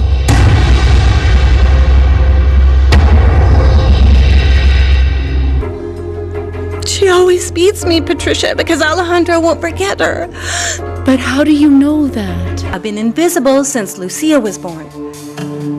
Alejandro fawns over her and doesn't care about me. Imagine if I give him another child. So you're jealous of your own daughter?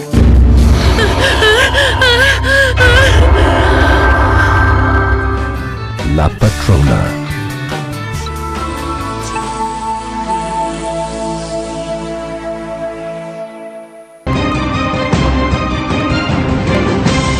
You're watching Morning at NTV. Yes, indeed. Thank you for tuning into NTV this Thursday morning. Remember, you can be a part of the show by sending an SMS to 6565. You can follow us on Twitter. Our handle is Morning at NTV. Or Facebook, please go to our page, like our Facebook page, send us a comment. We shall be reading those later. We now return to Simon for the big story.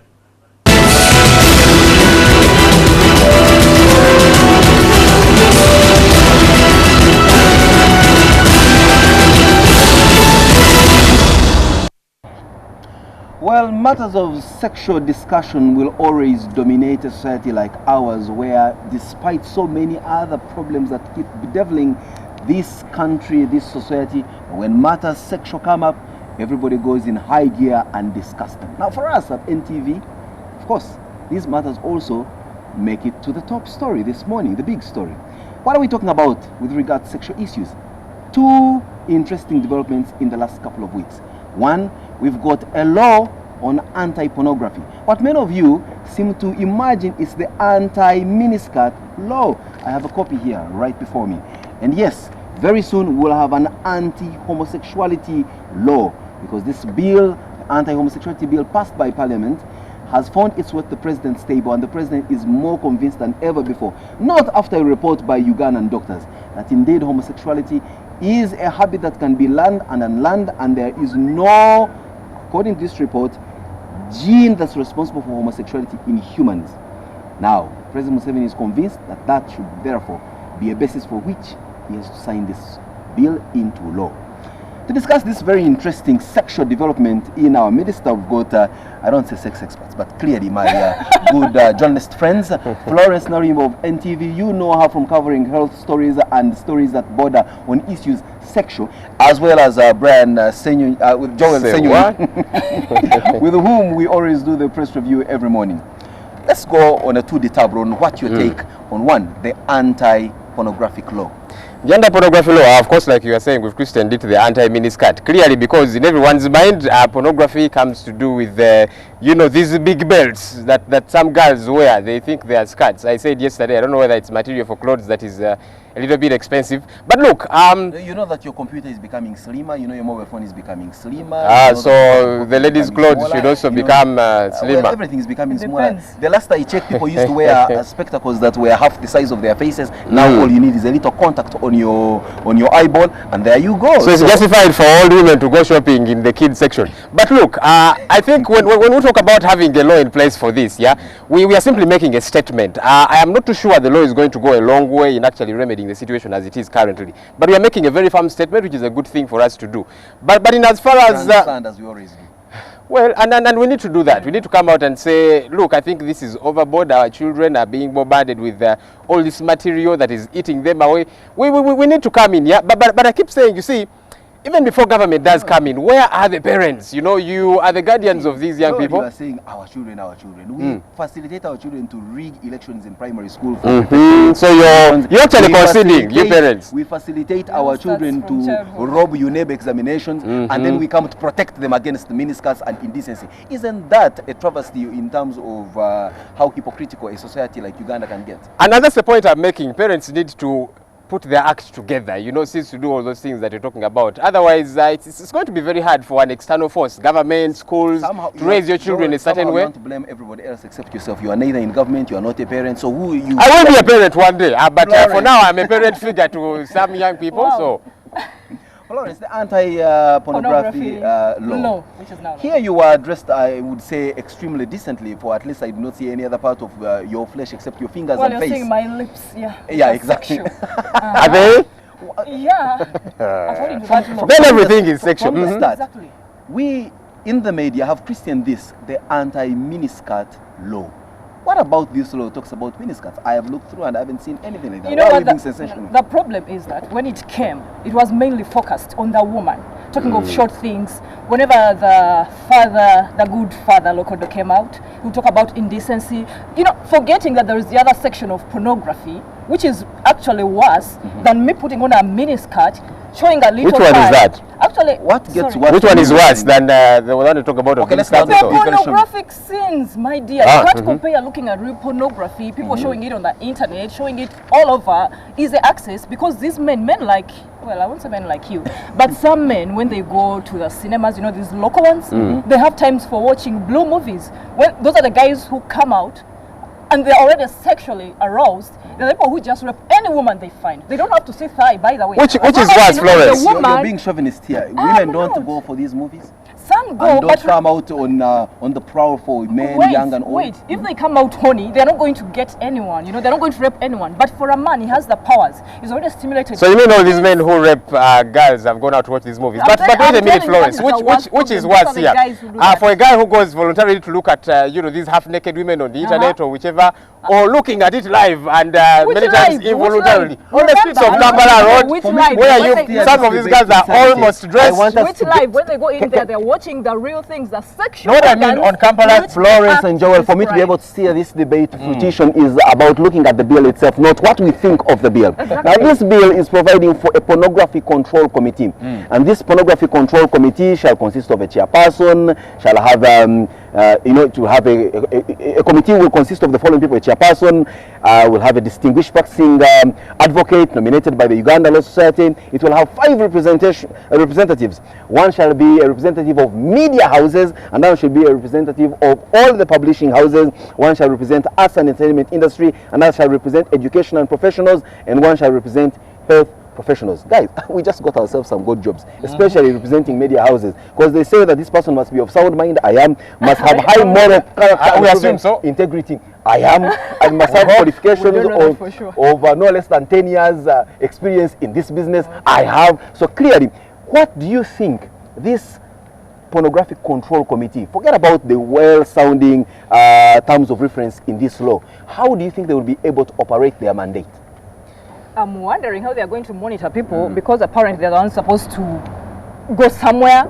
If there is like, they're supposed to be really at the top of things. If you hear of someone having pornography in their home, you're supposed to be at the forefront. Should have cameras in people's houses. Of course, you're supposed to go with even a search warrant. If someone sends you a WhatsApp message with a gory video, especially like one that played out at Uganda Christian University in Mukono, and somebody reports this case to the police, then you would be paraded before this committee, right? Of course. But why do we continue to imagine that what the minister says is what exactly is in this law? Why do I have a feeling the minister has no idea what's written in this law? He continues to harp about miniskirts, indecent dressing. Or is that the minister's definition of pornography? That's the face of it. That's the minister, is the one who has put that face to it. And that's where the problem is. That's why when Miriam Atembe talked about it, I was like, wow, this woman is right. But then why don't you? That's why it's getting a lot of bashing. Why don't you in the media put down the good Reverend Father Simon Lokodo and put him to task to explain where he picks up this whole miniskirt indecent dressing item that is not contained in this law? He's not making it worse for us, because already you move on about and this guy is like, it's going to come back. Women are going to be stripped, because now the focus is on this silly thing, showing a little little thigh. Yeah, a little thigh. Come on. Remember the bill, well, the act doesn't actually describe, but the bill there was, you know, the sexual organs. They were talking of breast, talking of the genitalia, thigh. Wait, remember the breast. I'm still ruminating over a little thigh. And they're talking about sexual. Try to understand exactly sexual. These lips, my dear, I could find your lips sexual, and the lips. Even the eyes, everything can be. And wait, the lips do a lot of sexual things. Clearly, I have got 2 interesting panelists who have reached their comfort zone. Talking matters sexual would never stop. Now let's get down to talking matters sexual, but from another perspective.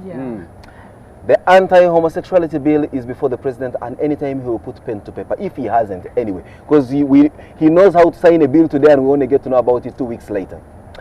He constituted a panel of eminent scientists from the Ministry of Health, from education institutions, and they presented to him their findings. And I would wish to just summarize what the conclusions of this committee that has convinced President Museveni to sign this bill said, and then we shall dissect on whether or not the president actually got the message right or he got it upside down.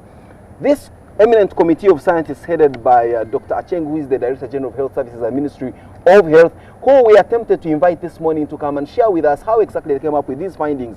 But she, with tongue-in-cheek, advised us to call the president himself. We are working on it, doctor. Well, I am here, so you are talking about future presidents. Here you are. The scientists concluded, 1A, there is no definitive gene responsible for homosexuality. They were answering the question, is homosexuality something inborn? Is it part of our genotype? Homosexuality is not a disease, so they said, it's not a disease. C, homosexuality is not an abnormality. Many of you have called homosexuals abnormal people. D, in every society, there is a small number of people with homosexual tendencies. That is Ugandan doctors. True. E, homosexuality can be influenced by environmental factors. For example, culture, religion, information, and peer pressure, among other things. F, the practice needs regulation like any other human behavior, especially to protect the vulnerable. So on point. G, there is need for studies to address sexualities in the African context. Now, if you were the president, Florence, and this is if 3, clearly, and you are presented with these conclusions, upon a question, is homosexuality a habit that can be learned and unlearned, would you proceed to say, I will sign this bill like President Museveni has?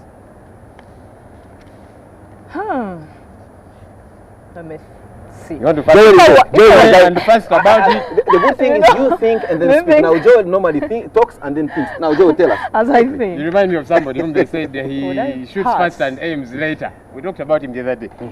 But look, of course the president, I actually do not believe the president had not made up his mind before putting in place his plan. It's just what I think. I could be wrong, yeah? He probably was trying to buy a bit of time, trying to, get these people to come up with this conclusion so that everybody now gets on board. Or he's trying to play dodgeball and say, at least it is not me. I consulted left, right, and center, but the question is, fine, he consulted. But this is what he was told. That, look, well, in every society, there has to be some homosexuals for some reason or other. Homosexuality is influenced by culture, religion, information, peer pressure, blah, blah, blah, blah. You know that where there is need for regulation of this, like any other human habit. So against this background, did he pick this message right? Because if I were to follow the press release issued by the NRM caucus members upon return from Chankwanzi, they said, well, against the advice of the Ministry of Health officials, they came upon and said, look, for them, they emerged B and C, which is homosexuality is not a disease. Homosexuality is not an abnormality. Now, in the press conference, in the press release of the NRM caucus, they said, homosexuality is not a disease, but merely an abnormal behavior, which may be learned through experiences in life. Where do they pick this? I find it odd that you're failing to understand this, Simon. It is just semantics of the language of abnormality and so on. Key thing is, what they were looking for really is, are people born this way, or do they actually just take on these tendencies, these behaviors along the way? And if they are normal, it's very clear now. And if they are normal, were neither here or no there. Very clear. It's not a disease. It is not an abnormality because people are born with abnormality. So what does that mean? When they say it's an abnormality in the African, then they go back to the Board of African Society where they say that there is need for further studies. I know they say there is need for, but I know now that's a bad one, because if you say there is need for further studies, why would you even sign the bill? Because you're giving these people a chance to understand them really, to get why they do what they do, and if you're saying that they are abnormal, no, it's not abnormal, but they are as normal as the rest of us, then you're thinking of, they are contradicting themselves, because you're thinking of, okay, now what does the African society believe exactly? Now, if you're saying you're going to even need more studies, what do we say? It is a sin, then you go back to the Bible, then there are some people who are telling you that they don't even believe in the Bible. Why would you trust a book? In the Bible here, because now that raises a lot of dust. And that's the thing. The thing that we are coming to a conclusion here is that homosexuality is something that is learned and can be unlearned. And so there is need to put a legislation as stringent as this one to ensure that this learning and unlearning does not spill over to the vulnerable amongst ourselves. To ensure that especially the young people are not recruited into this and taught, and eventually they get of course, that's where the problem is, honestly, because if these guys were even to stay in their bedrooms, honestly, not blow noise about it, who would even know about it? The law, as long as they don't, but as normal people also, when they rape the boys, when they do... As normal people? Well, they are normal people actually, according to the findings. Yeah, they just have I know, but behavior. I'm saying just like the heterosexuals, but of course then that would be allowing it, and there is really a lot of contradiction. I don't know how we are going to end this thing. I don't know how we are going to solve it. Would go on and on forever, because these are human beings in the first place. To our comfort zone of the anti-pornographic law. Comfort zone. Exactly. You and Florence here. Yeah, I know this is a tricky when issue. You say that pornography shall not be published, what are the parameters of what makes for pornography? Well, the bill is probably not as explicit. I mean, the description here of pornography is extremely neither here nor there. You know how it is. And that's where the problem is, and that's why I'm saying it's mostly going to target women, because it talks of sexual parts. If you say sexual men don't have sexual parts. That is what is described mostly. But this is some men also wear very tight, really? Slim fit, and and then you see they let me share with you what the law says on pornography. It says pornography means any representation through publication, exhibition, cinematography, indecent show, information technology, or by whatever means of a person engaged in real or stipulated explicit sexual activities, or any representation of the sexual parts of a person or primarily sexual excitement. And that's why, Florence, you need to stop playing victim here. It's unfortunate, of course, the minister as women, you're saying it's targeting the women. That's not the case. That, of course, addresses men too. It's unfortunate the minister has made it seem like it is targeting the women, clearly because much of the time it is the women that come off as indecent and so on. But I'm conceding that there are even some men who, you know, will fall culpable to this. So yeah, they're supposed to be in there. Florence, this but it's saying a person, not a woman. But James, this is English. Exactly, hidden, and you know the laws and its jargons, you know. And in the end, it targets the women, and it's what everyone is talking about. No, and the men too. I interviewed some border guys, and they're like, this bill, women, you know, everyone you interview is on women. And then, the biggest culprits for now. And then you tell them that, oh my God, what's so wrong with someone wearing something above the knee, showing a little thigh, and when the heat is on so much, what's wrong? And like in America, if there is summer, they will do short. If there is white, wait, I'm bringing my point. Let's realize that we don't have all morning, Florence. I know, let's make it short. The weather and stuff like that. Then this guy was saying, guys actually, because there were many. Oh, if you look at a white body, you don't get turned on. But if you look at a woman's black body, you get turned on. What is that? The problem is the men. You interview one border man, and then he's supposed to represent me, Katiate, and everybody. That's what happens with research. That's what happens. When I invited Joel here, I did not know that he came in to do exactly this, the nuisance factor of this debate. But clearly, with all the issues and challenges bedeviling this country. Thank you. Is it about time that we have such laws, or is this the beginning of saying we are a nice, God-fearing country with charity engraved from home, and therefore we should start from a good moral ground for us to be able to achieve all the other things? And where does the good moral ground start? Let me tell you something. Why do you put laws, honestly? We come from childhood, like you've said. Corruption starts in schools. You know, our prefect, someone gives out sweets. It's growing. We're not monitoring that. The teachers are not talking about that. In the homes, they're not telling you about that. You in the home tell your girl. Some girls grow up in their homes knowing that, oh my God, I should fear the miniskirt. I should fear trousers. My dear used to have an auntie. God forgive me. Well, this doesn't if this country is to develop, we want to have our moral fabric together. Yeah, and not governed by the laws. Jesus. Okay, I thought you guys should be able to respect cues in and cues out when they come.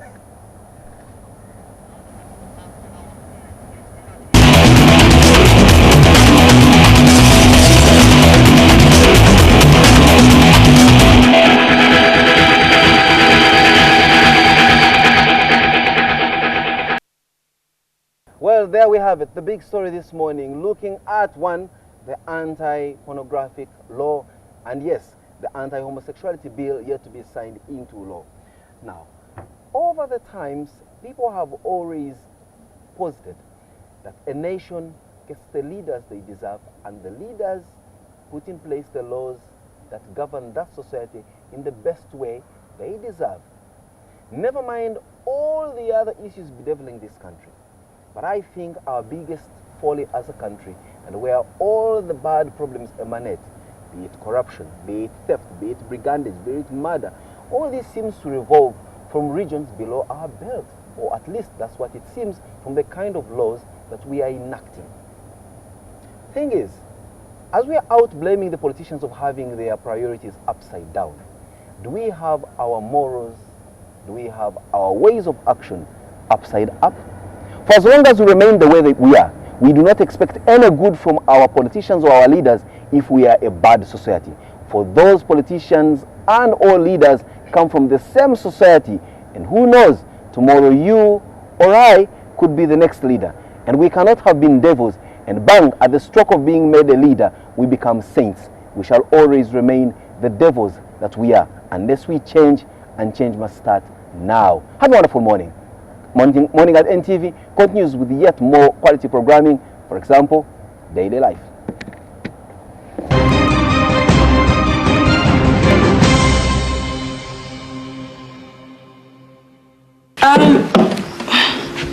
What's that?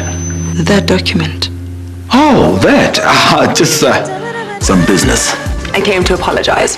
I have no right to interfere in your lives. I've eliminated the only evidence that links me to Ivan Chinawa's death. But you didn't have to kill another person. It's not like I've got anything to hide, Nene. Just go ahead. Victoria, how is it like to work for Miles Vilagazi? Blood seemed to matter not. blood. Yeah, blood. I'm responsible for your father's death.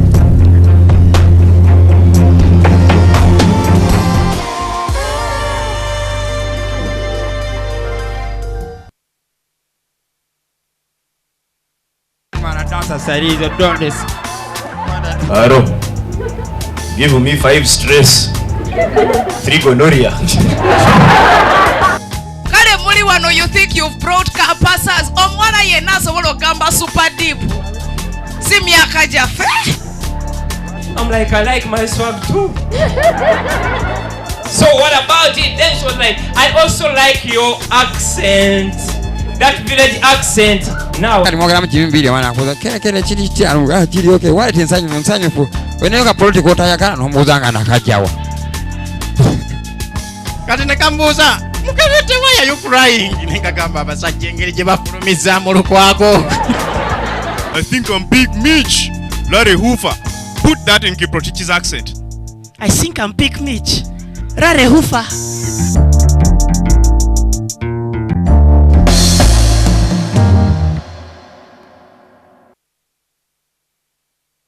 On the next episode of Very, very tough.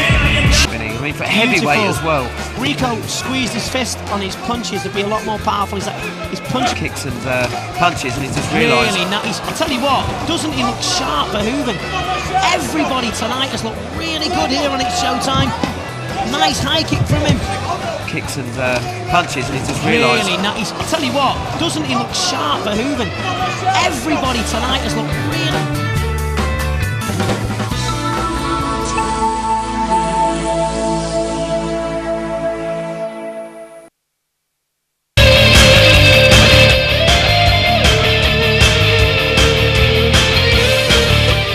The average age of the international team is under 18. The primary role of Team Uganda is to remain to Division 2.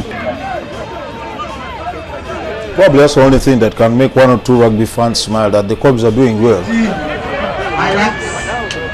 The players haven't put on they haven't wore the game faces. They're not the animals we saw last season, because Ferguson had the same group of players and he did deliver the Holy Grail, which is the title.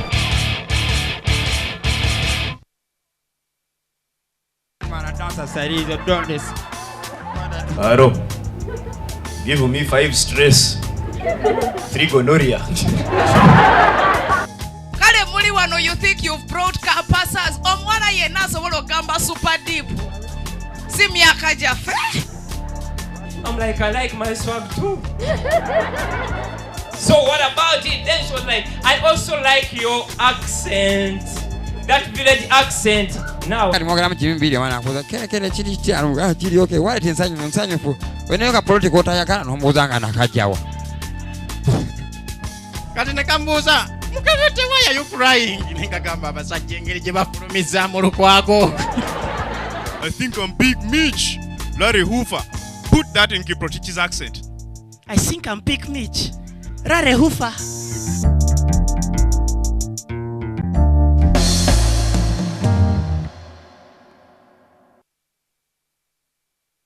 I'm gonna blow your mind and I'm gonna twist your taste buds.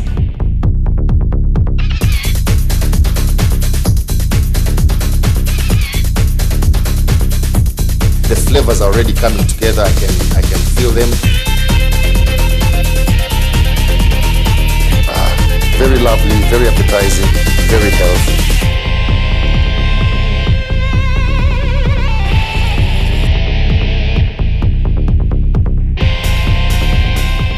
Remember, the way you see it, the way you like it, is the way you get it, from my kitchen to your kitchen.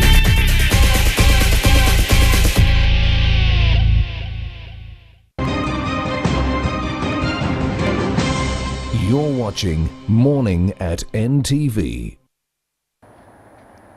Time check right now is 4 minutes after 8 o'clock. Coming to you live from the Kampala Serena Hotel rooftop. My name is Brian Mlondo, and before the break, we had Simon Kasiate with Florence Naluyimba and Joel Senyonyi on the anti-pornography bill. And of course, they talked about a little bit about the anti-homosexuality bill, which is before the president, waiting for his signature. And he has said there will be war, but I'm ready to sign this bill. And many NRM MPs there are saying he has given us a Valentine's Day gift. We'll be waiting for as and when the president signs. But a couple of your messages, and Brian Senoga saying, on the big story, the ICT community in Uganda is also concerned about this. Has anyone noticed the anti-pornography bill contains this text? Internet service providers. And an ISP is one who, by not using or enforcing the means or procedure recommended by the Committee to Control Pornography, permits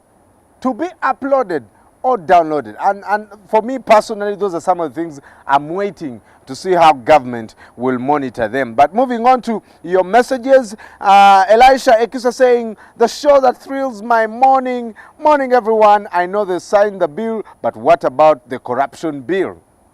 Trust me, some guys are going to rebel against that bill, and seriously, the government may suffer. All right, now I got an update yesterday around Entebbe Road, specifically Chitende. Boda men undressed a lady who was dressed in a miniskirt following the signing of this, this law. So we are also a bit skeptic about what some of you are doing. Please do not take the law into your own hands. But also others are saying, now if I see a lady in leggings, do I call the police and say, hello police, I have an offense? Leggings spotted. What does the police do? Well, those are some of the issues to talk about. But let's keep this conversation going on Twitter and Facebook. And you can also send an SMS to 6565. Wherever you are you getting out of your home? Are you stuck in traffic? Are you about to get to work? Here is an update on the traffic report.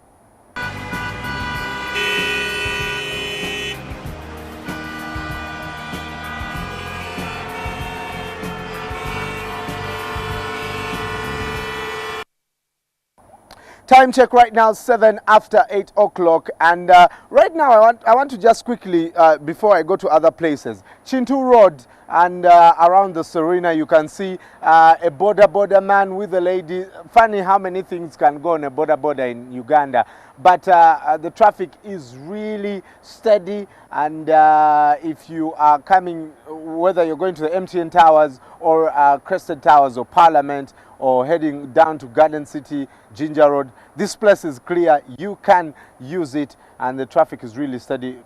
Bicycle, few cars here really, and the traffic officers are doing all they can next to the Subway restaurant. Now moving on to other parts, Yusuf Lule Road was a picture we received from Mugisha, and that was around 7:30 a.m. So the traffic is also still very, very packed. Chisasi Bukoto, very clear. Very clear, and that's the road that joins up to Kabira Country Club. Yes, you can see it's very clear, and you can use that road. Fairway Hotel also a bit clear. How about sending us a picture of the green pickup truck in Bukoto, and it's also very, very clear. At Kira Road, the traffic is also, a bit not very, very tight. I guess it's a Thursday, so many people are getting into the mood of the weekend, and they are not going to work early. Other people get day offs on this day, so they don't work. Other children also have, I think on Thursdays it's a sports day, so they go to their offices a bit late. Ginger Road is also active. Ginger Road is always active. Traffic lights still working on that road, and I guess that's when the traffic will also stop. And of course, Herbert, thank you so much for sending us some of these pictures. Now, you can also go to Twitter at Morning at NTV, post any picture that you see over there, wherever you are, whether you're stuck. And also, you can send an SMS to 6565 or WhatsApp your images to 0 7 1 6 730. and you can tell us wherever you're stuck. Now, of course, an update that this week NTV will be in Mbale and will be turning on your world in the land of the Embalu. So I know Morris Mugisha may come back a double circumcised man. So watch out for the district edition in Mbale during this weekend. Now, today someone is born on this 20th day of February 2014, and Mabel is on hand to tell us whose birthday it is. Happy birthday to you.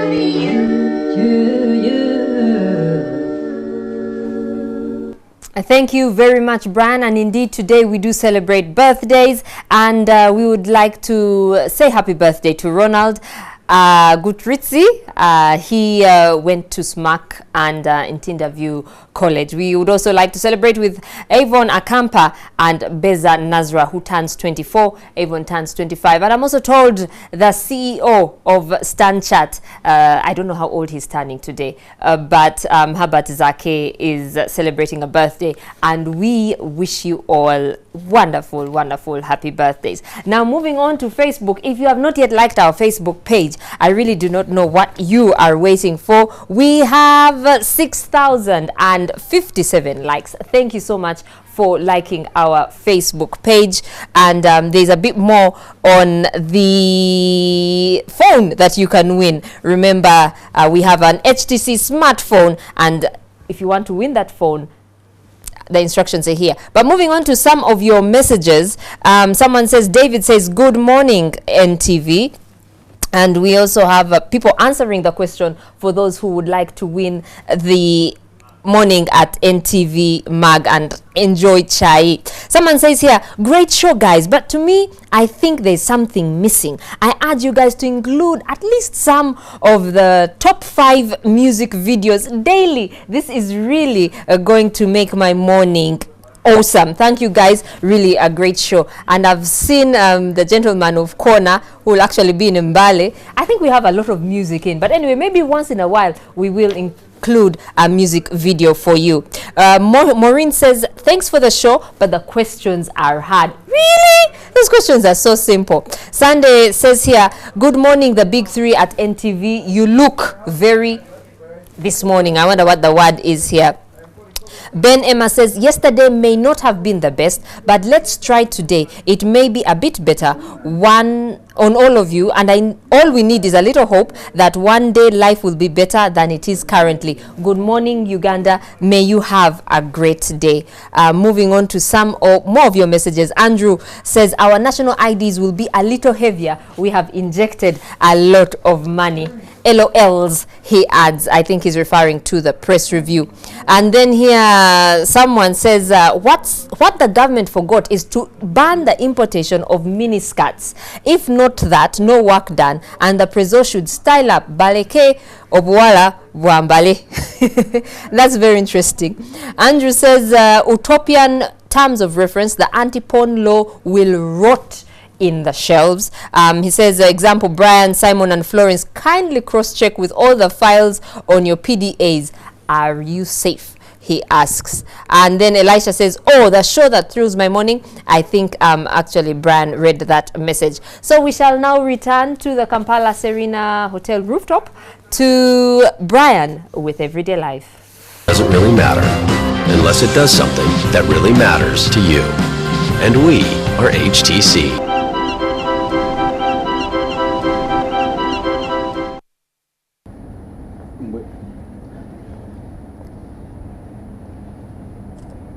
A very good morning to you, ladies and gentlemen. The time check right now, 14 minutes after 8 o'clock. And this is Morning at NTV, live at the Kampala Serena rooftop and at the NTV studios where Mabel is on hand. Now, later in the show, we'll also be talking sport with Isma, and some of you on Twitter being so sarcastic that...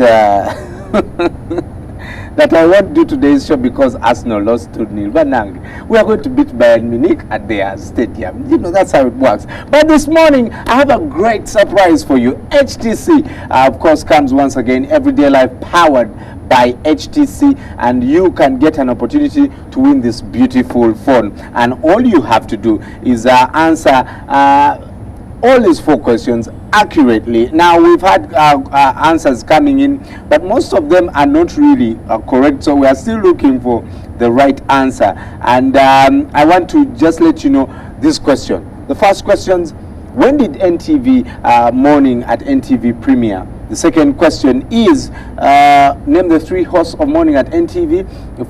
The third question is, what mode of HTC are we giving out on this show? And the last question: when did South Africa's first black president pass on? Send your name and your answers to 6565, and you could be a lucky winner of this beautiful phone from HTC. When we come back, Everyday Life will continue, and of course, a very important topic we're going to look at today, especially when it comes to guarding our young people. Stay with us.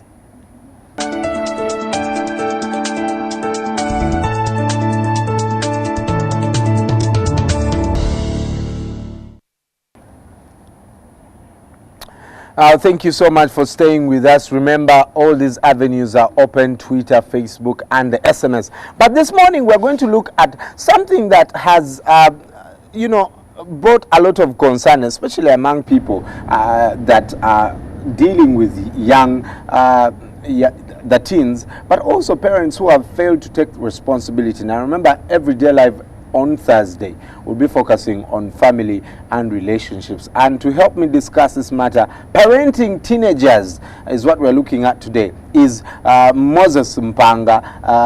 You also call yourself Mayor Moses Mpanga. Exactly. Is that a name or a title? No, it's a name. It's a name? It's a name that was given to me by my late uncle.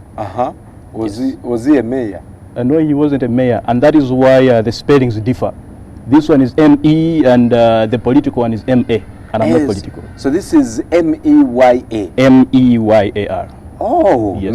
Mayor Moses Mpanga, who is a social developer and counseling psychologist at Informed Investors. That's a very special name. What does Informed Investors do? Basically, Informed Investors, just like it is sounding, we do a lot of sensitization about financial literacy, social issues, because we go to different communities. We look at personal development, we look at branding. There's so many things that we do cover in there, but major of them is personal branding. Right. Yeah. I like that, personal branding. But let's get into the parent. You're a counseling psychologist. A child grows up, everything is beautiful. I have a very beautiful son, and it's amazing now. It's fine. We are happy, we're excited. But once in a while, I think about the time when adolescence will kick in. Exactly. Things start to go wrong. Where do parents get it wrong? Definitely, I'm going to begin with that. You spend so much time worrying about what is going to happen in the adolescence instead of settling on what is before you at that moment. So you want to eat what is on your plate and what is not on your plate. But definitely, where things in most cases go wrong is at the development stages. There's one of the great psychologists called Sigmund Freud, and he came up with 5 psychosocial stages of development.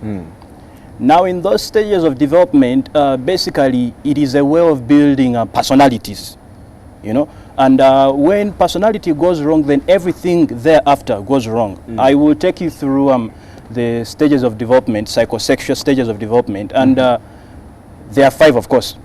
There's one which is the oral stage. The oral stage? Yeah, the oral stage. Now, it is called the oral stage because everything that happens there, it is determinant on the mouth. Because when a child is born from birth, because that that one ranges from birth to 1 year. But if things go wrong at that stage, because a child is supposed to be breastfeeding there, and every pleasure is derived from breastfeeding. Yes. And basically, when things go wrong here, that is when you're going to later on find adults or teenagers smoking so much, because they did not get the right satisfaction of breastfeeding at that stage. You find them drinking a lot. Those are the ones you find who suffer from verbal artillery. Really? Blah, blah, blah, blah, blah, blah, blah, blah, blah, blah, blah. Hey, so am I also a victim?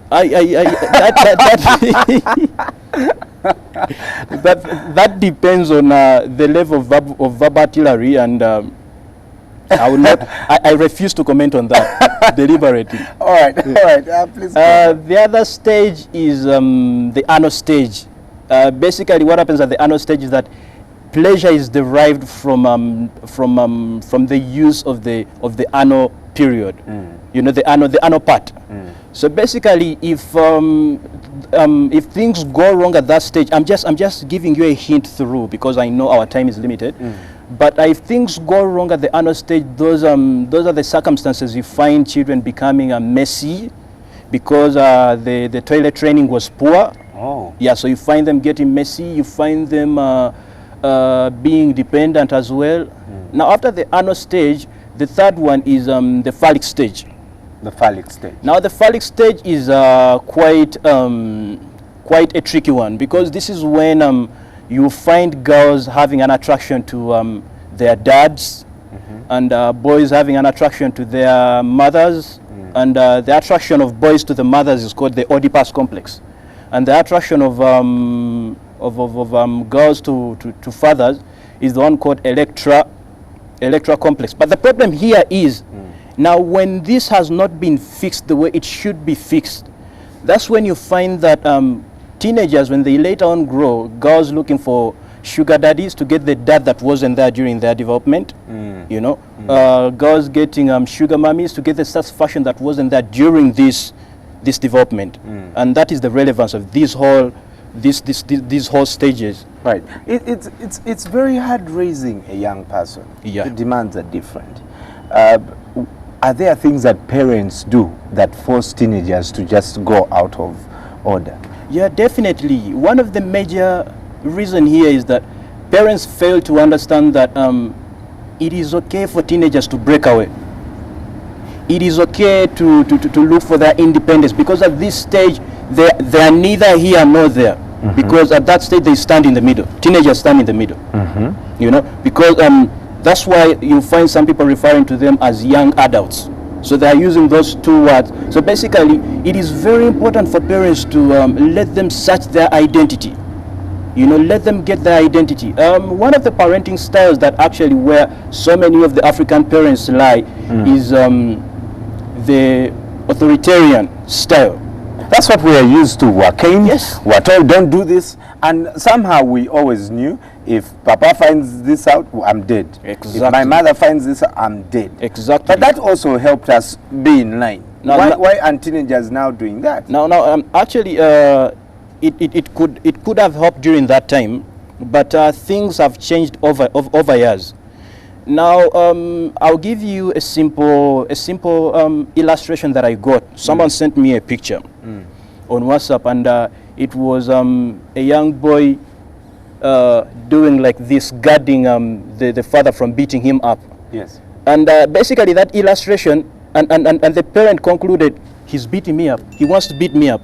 Because the boy wants to beat me. He wants to beat me up. Because the understanding here is, if you try to guard yourself, I mean, you should not do anything when it comes to parents. You should not guard yourself. You should not. In fact, in the authoritarian style, it's about the rules that the parents do. It's one way. Yes. We are not interested. The parent is not interested in what you say as a person. What I say is law. What I say is my house. Right. You want things different, go make your own house. Right. You know, that's the authoritarian. Yes. And the one that we usually subscribe to. So basically, your demands are not important as a person. You know? And the second style, which is a bit more lenient, is the authoritative style. Now, under the authoritative style, of course, we have rules and regulations that you're supposed to follow in a family, just like in the authoritarian. But the only difference here is the parents are a bit more lenient, and they're a bit more understanding, and they're forgiving, which is not the other side. And rules can actually be discussed. You know, so basically, it is. Isn't that what spoils us. No. How can you discuss it? No. That's not what spoils us. Because basically what we need to look at is that we need, even when you come home and the food that is going to be, I mean, you do not share with the people around the kind of food that should be prepared. You know, I mean, now who am I in the home? I should be contributive in a way, you know. And if you let me discuss with you, then it will give me an arena to discuss with other people. But if you do not let me discuss with you, how am I going to be able to discuss with other people outside the home? Why should parents, why is it important for parents to discuss the rules? Because aren't we going to have parents being taken for granted? And that's what is happening now, because you have discussed the punishments. If you do this, you'll just stay in your room. You want to go out. I can take that for a week or two, and fine, as long as I jumped the fence, went out to disco, and did whatever I had to do. But imagine me following or abiding to rules that are not reasonable to me. I would just be doing it for the sake of pleasing you, but my own understanding will be a completely different one, and I will not be able to share with you because you are a despot. How am I going to be able to discuss with a despotic parent? And those are the circumstances you find children walking out immediately the father walks into the living room. You know, what is there to talk about with you? You don't let me get into a dialogue with you. Right. So definitely it's not important what I say. It is only important what you say. You will say what you say, walk away, and that will be it. Right. So there is no friendship, there is no relationship between the two of you. Right. You are like an uninvolved parent. Why is it hard for parents to start these conversations with young people? Are they shy about a few things? Are they worried that their children will challenge them? Because I find that many parents do not have that relationship that we're talking about with their children. Most especially in Africa. However, the important point here is that there are so many factors that influence the factors that we are talking about here. Some of them the family size. How big is the family? How am I going to be able to talk to that child and talk to this child and talk to this child? The other issue there is the parenting background. How was your parent parented? You know, just like you've been speaking to me and then you've been telling me, but they used to, we were brought up in this way, you know, so that's the way you would want your child to be brought up. But you're forgetting that you're putting pressure on your child. Things were when they were during your time. Right. That's not the way they are now. You know. Okay. So another issue there is basically how the level of education. You know, people who have gone to school, there is a way. There's a way they are liberal, and there is a proper understanding of values and principles. You know, and they some of them are not traditional. I am not saying there's everything good about not being traditional, but there's everything bad about being too traditional. Is it that if a parent was not educated, there's a higher likelihood that they are going to parent their child in the not accepted way? No. I am not really the not acceptable way, but you see, when you are educated, you get a lot of exposure that you will not get when you are not educated. You know how the liberal mind sets in most cases when you have been educated, which might not be the case when it comes to the people who are uneducated. For instance, I might get an understanding that a child can go out as long as there is communication. Now, some of the uneducated parents, where are you going? Wait for your house and then you will go out. You cannot go out in my house. You know, that is the trend that rules the whole environment in which they stay. Right.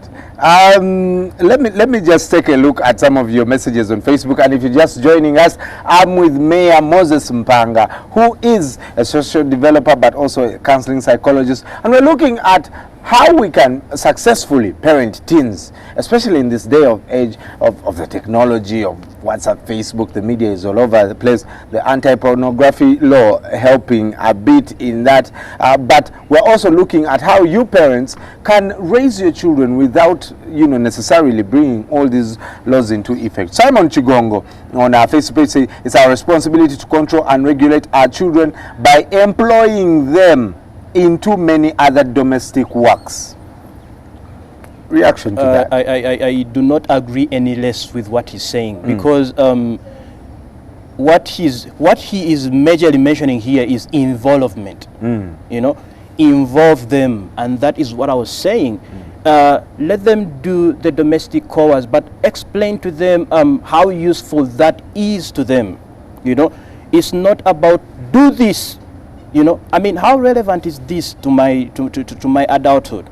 Explain to me. I need to see the relevance, and it's a simple thing that teenagers want of their parents. You know, because one thing that we need to understand is that this is a very, very dramatic stage. Right now, if you look at my forehead, I have a small pimple here. If it had been on a teenager, this would cause a big star. This would cause a big star, and most especially when it comes to girls, they might not even want to get out of their rooms for just a pimple. For just this pimple, you know. But you need to let them know about the development. Let them know their bodies are developing. You know, those are simple issues that you need to talk about. You know, and these things, these issues about life work hand in hand with what happens at home, just like they say. Charity begins at home. Yes. So I do not agree less with what he's saying. Right. You talked about parenting styles, but there's also the concept of parenting skills. Yeah, parenting skills. How does that come into play? Parenting skills. Thank you very much for that question. You see, when you look at parenting styles, like I mentioned only a few. I mentioned, for the styles I mentioned, the authoritarian styles, the authoritative styles. There's also the permissive style, and there's also the uninvolved style, where parents are not really, it is up to you. You know, it is up to you. Yes. And the permissive one, there's so much freedom as well under there. Guamani, as long as you sleep in the house. The uninvolved, it's not really a problem if you do not sleep in the house. The uninvolved one.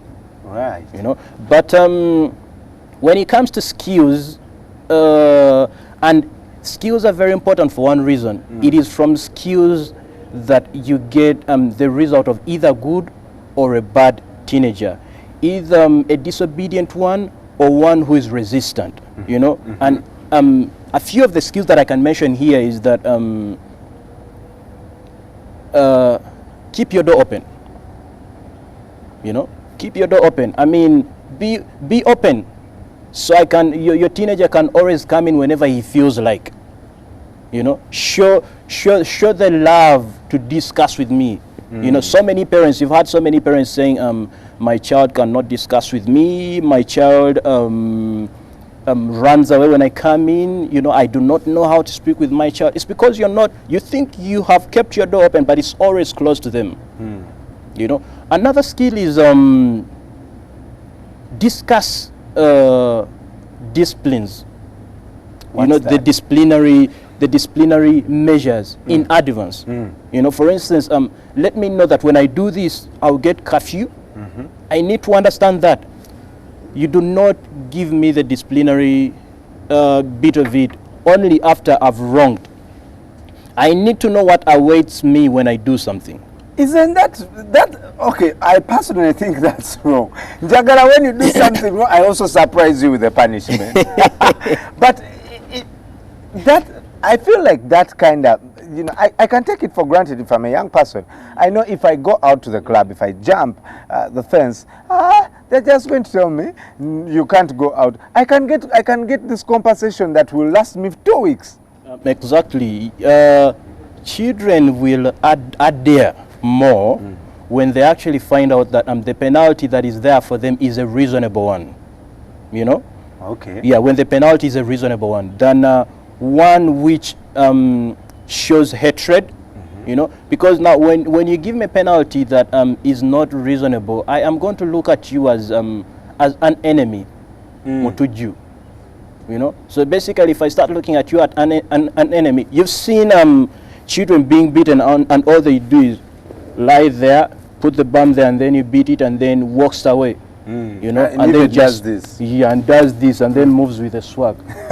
You know, you have seen that happen. Yes, I've seen. But basically, if the punishment is a reasonable one, both to you and to them, then the results that befall it are going to be the ones that you can actually the ones that are outstanding and the ones that are dependable. You know, so which is okay. Right. So there shouldn't be anything wrong with that. With rights comes also responsibilities. What should teenagers do? Because as we expect parents to, you know, do their work, I'm sure the teens also have a responsibility. What do you recommend for young people? Now, when it comes to responsibilities, like I told you, all this emanates from the development right as a child. You know, certain responsibilities are going to take shape depending on different families and depending on how a child has been raised. My responsibilities are going to be clear if you've set them for me right from my development, throughout my development. I'll need to know that it's very important for me to go through school, because that is a responsibility. I mean, I do not need you to bring money. You know, so I will realize that is very, very important, a responsibility. But how? With the help of you as a parent. I cannot do this alone, and that is why the best teenagers will come out of the authoritative parenting styles, right? Because their children are involved. You know, you discuss wrongs when they are done. It's not only about punishing; their demands are listened to, and parents under there are responsive. Right. Exactly. Well, thank you so much, Moses. Thank you. I'm very sure we'll call you back to tell us about some of the challenges of teenagers, because this is an ongoing conversation, ladies and gentlemen. And I want to quickly go to Facebook. Audrey Miranda says openness and everyday counseling will help. Call a spade, not a big spoon. Nanyondo Rashida saying, I think it's better to air the romantic soaps at midnight, and she is in response to someone who says, I hate these TV soaps. They are spoiling kids. For example, La Patrona. They are too romantic. Excuse me. What are you saying they are too romantic? You are the one who is over romantic. So you play out a couple of scenes. We make sure that our programs are, you know, there's a PG on these programs. And we'll also be talking about the effect of TV on children, especially whether parents, are you doing some of this? Are you controlling the TV for your children? Do you monitor what they watch? And then, we'll be talking about that in the coming few weeks. But someone, of course, asking, Fred Kayag asking, how can a child get attracted to his or her parents? Well, I am a father, and right now I know that my son is attracted and is in love with the mother. So you please read about these things, and I'm not very jealous, but if this continues, I will be jealous. But those are things that happen. It's a natural process. You can't fight it, and after that they outgrow it. But of course, we'll talk about babies on another day. Standing by is Isma Dakabachigongo with the sports update. Isma, what do we have this morning? Morning at NTV on another day of late champions a bit, and that's because there was also some in the Spurs against the Trail. But when we get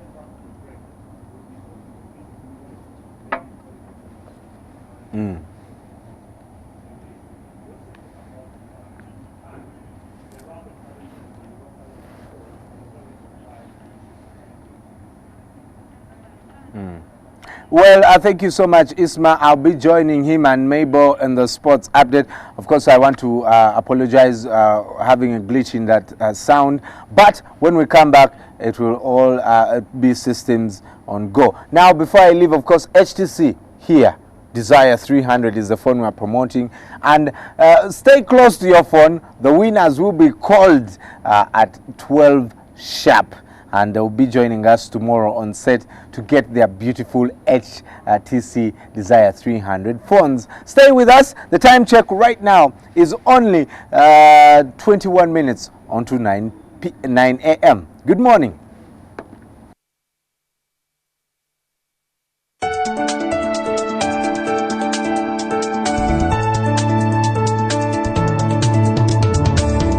Everyday Life was brought to you by... And we are HTC.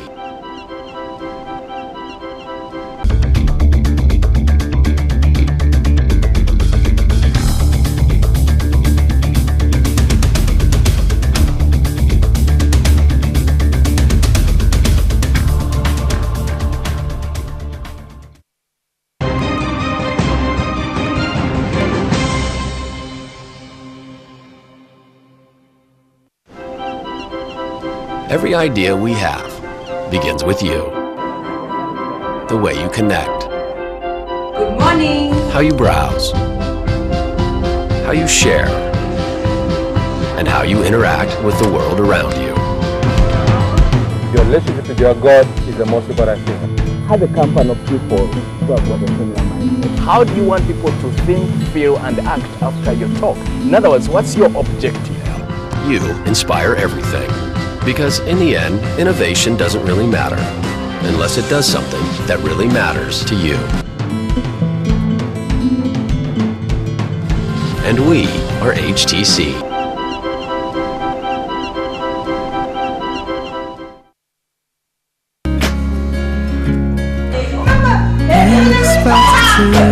Let me tell you one thing, baby, no nabimanyire bya Gilbert. Will you shut your lips?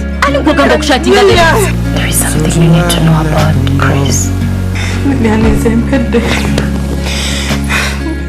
that I'll fight my corner, maybe tonight. I don't want him. Anyone near my baby. I don't want to see him. Just save it. Save it. Stop it. That's what happened. Doctor, I don't get what you're saying.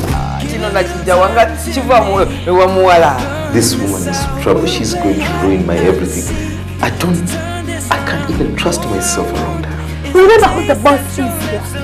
How can I forget? She's running after a married man and she's making me do all her dirty work. I can't see.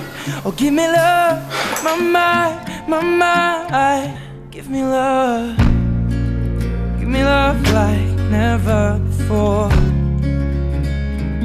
'Cause lately I've been craving more. On the next episode. 形もバラバラです。ここは手強い飛び石です。小学3年生藤岡亮太、うまく車を乗っけていきます。巧みに操っています。うまい。今度は後輪持ち上げて上手だ。あと飛び石。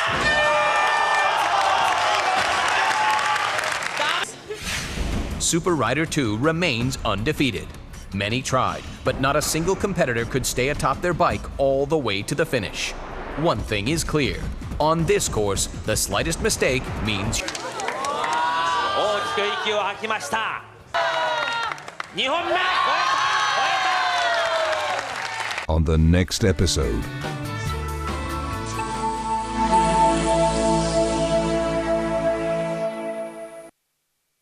Marriage is tough, but you suck it up and you stick through the good times and the bad times. What kind of example are you setting for your sister who is about to walk down the aisle herself? Shut up, Mandy. Seriously, you just keep poking at other people's relationships. You're like a cancer. Auntie, I hope you're discussing fashion.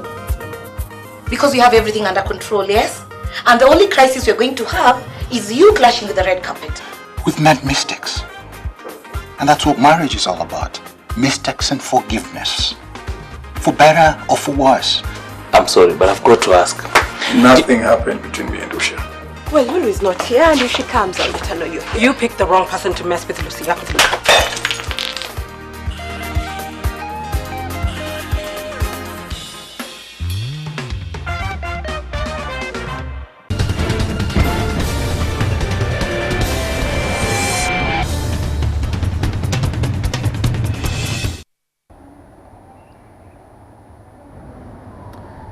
It's exactly 15 minutes on to 9 o'clock. Thank you so much for staying with us live from the Kampala Serena Hotel rooftop. And it's definitely it's going to rain. I can see it this morning. We're still waiting for the rain. And if you're joining us on air or online, thank you so much. You can stream online, youtube.com/NTV Uganda/live. A very happy birthday to a good friend of mine, Mwami Zake at Standard Chartered Bank, the head of corporate affairs. Happy birthday. Isn't he the CEO now? The CEO? No. Good morning. Good morning. And Mabel is quite, you know. I was in your village yesterday. Yeah, I wonder what you brought. I brought some books which we may talk about some other time. I need a bit of evidence. Yes. I need evidence that you Real African. Books now. Not even Emboli. Emboli. And Amaido. I love Amaido. Let's talk sport, Mabel. Yes, volleyball. Uganda, the team continue their recovery. Yesterday they beat Mozambique 3-1. Are you impressed? What do you think? I actually think that I'm more than impressed by the performance, especially after losing the first two games, the first game actually against Kenya. And actually for me the big worry was the kind of slow start they had, because they went 5 sets without winning, losing 3 of them to Kenya and then losing the first 2 against Seychelles. But ever since they've recovered and won the 3 in a row to beat Seychelles 3-2. And then 3 of the 4 yesterday to beat up on Mozambique. So it's looking really up for a team that has not competed at this level for quite some time. I remember when we first starting this show, we're discussing the volleyball team and where the team has come from. The team has only been here since 1982 and has not played in a competition of this magnitude since 2007. So they've made these big strides there, Tony Lacon, to get the team to this kind of level. Though the disappointment for me is that it's not in their hands still. I'll insist on that, because Kenya keep winning their games, and yesterday they also won, I think, against Tunisia. Tunisia who will be Uganda's opponents today. So the disappointment for me, it lies in there, that if only the team had got a result against Kenya, let alone probably picked up 2 sets against Kenya and lost that one 3-2, they could probably have a bigger chance. But now it's a case of probably finishing second, where second is only first loser, because only one team will qualify for this. So in that kind of sense, they probably will look back on that game against Kenya on Sunday as the reason why. Who is likely to beat Kenya? For us, they have actually. I was while following up on what they've done on the continent in the past 3 years, they've not lost to an African team. They've not lost to an African team. Even Senegal. Even Senegal. That's how strong they are. They've been African champions, I think, for the last 2 championships. But then, when they went to the Olympics, they didn't win a game. They only lose games when they travel outside Africa. But if you look at their team, they're a bit old, and this is a bad thing to say about any lady. No lady would have to be called, but they've been together for a very long time. Yeah, they are very experienced, but even in terms of age, they don't compare, for example, to the Mozambican team, where I saw the coach on TV last night during the news saying that most of the players in the team are between 18 and 20. And I know most of the girls in this Ugandan team are somewhere between 21 and 27. So most of the Kenyan girls, the bulk of the team is above 30. So in terms of experience, the exposure they've had, they are going to be the toughest team for any African team, and they are, like I said, they haven't lost a game to an African team. So don't keep your finger crossed for Kenya losing. Wow. Well, let's wait. And it's very unfortunate the Ugandan team is doing great, winning all their games, but the loss against Kenya, we're paying that. We're really paying dearly for it. Well, let's talk basketball. Falcons, the most successful team in Uganda, changing leadership. What was wrong with the old guard? I think there's been a problem, I think, with a lack of honesty, and there's been a bit of disorganization under Dennis Mbide, who was the former chairman, from the time he took over upon the death of the founder, John Sim, back in 2011. There's been a lot of disorganization. You talk to the players, and they've been promised so many things they haven't received for the past 2 years, but the team has continued to compete and played in 2 finals. So probably, I would love to think that the biggest problem, I think, with Falcons, for me, in the past 2 years has been the crisis and the hole between the management, which was mainly Dennis Mbide, the man for me who I'll credit for having saved Falcons from extinction, because at the time when John Simba passed away, there was hardly anyone to take care of this club, and John Mbide stepped in and saved the club from extinction. But after that, I think he did take the club forward as an individual. He was also tired. Yeah, the players, I think, were all discontented, and that's the reason why I think that's what I think was the problem with the old leadership. Well, Falcons, if you're asking yourself, well, they are successful, what are they? Falcons were champions in 2007, 2004, 2003, 2002, 98, 99. They also lifted the Eastern Central Africa title in 2004. They were losing finalists in 2013, 2012, 2008, 2005, and in 2000. And of course, John Simba's death in 2011 almost brought the club down, but Mbide doing a fantastic job. Yeah. And I hear Friday Night Live is back, so go and watch some basketball at YMCA. Yeah, but also, Brian, one thing you got to add that while I'm giving Mbide a lot of credit, I think he's a bit stagnated, and I'm hoping that under Kagoro Friday, who is the new chairman, the club will get back to those levels. There's been a lot of reports of them getting rid of every player, because there's been reports of Abdullahi Ramadan and Philip Amenyi leaving to cross to power, something that the new chairman totally rubbished yesterday at the press conference when he came into office. So there's been a lot of those. So I'm hoping that this is the moment when Falcons stands around, because a competitive Falcons for me is very good for the league.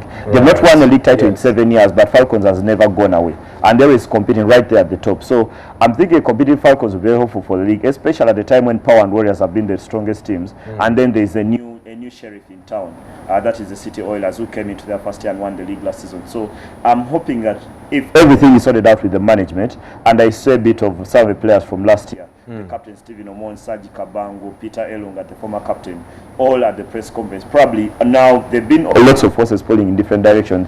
This should be the moment when all the forces pull in one direction, just to push Falcons back to the top. Right. Now, moving on to something that I don't want to talk about, but focusing on Champions League. And this week has literally belonged to away teams. Yeah. You know, let's first talk PSG, AC Milan. Athletic, AC Milan. How big a hole did Milan dig themselves? Milan will look back on a game which they lost, but they didn't play that badly, especially in the first half. The first half they were terrific. They were terrific. They had the chances. Balotelli's back heels, and then Kaká was getting into spaces, but just couldn't get the goal. One of them saved, and ballooning the other two chances wide, one off the post and the other just going over. I think they had the chances, Milan. They'll be kicking themselves about not getting a result at home, especially that now they have to go to the Vicente Calderon, where Atletico don't lose games. They just don't lose games at home. And I always thought that for a team that is as good defensively as Atletico, you've got to go and score a goal if you're the home side, like Milan were at the San Siro. Now, for everything that Atletico did, and I don't think they were a big threat going forward, because they're playing mainly on the counter. And they only got that lone goal in the 83rd minute from Diego Costa. Milan had to take their chances. Now, for a team that is struggling and is way off the pace in Italy, and has only won 2 games this season in the Champions League, you don't dig yourselves a hole that is 1-0 before an away game. I have a feeling that Milan, like Bayer Leverkusen, like Man City, and probably like Arsenal, are out of Europe. Before we talk Arsenal, Brian. Now, Let me help Brian. Let's move on to Arsenal. Yes. First of all, the red card.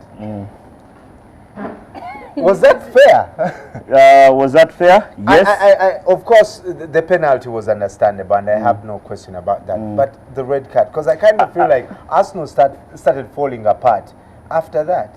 Yeah, they didn't necessarily fall apart. Probably they didn't have the bite after going down to 10 men. But in the rules, when you bring down a man in the box, and like you say, that was a penalty. But on the other hand, for me, I find it double punishment. I think it's extremely unfair. When you convict someone for life in prison, you don't then kill his family. Yes. Now that's what this red card does. If you're going to give Bayern a penalty, and unfortunately it's the rules, and I think that the red card and the penalty were all right, because Wojciech Szczesny clearly brought down Iron Robben. But for me, the turning point is not even that. The turning point is Mesut Ozil not scoring. because when you're the home side, if Mesut Ozil scored, there's a lot of positive energy. Yes. Everyone involved with the club, everyone because Arsenal were playing at home. Now they have a penalty, and Mesut Ozil takes it the way I would. It was so weak. Probably I don't have a lot of strength in my legs. I have a very bad right knee. That's how he took the penalty. Was he the right player to take the penalty? Because I'd go for Jack Wilshere to just take that. Yeah, probably I would have gone for Santi Cazorla because I think I've seen him take penalties for Villarreal back in the day.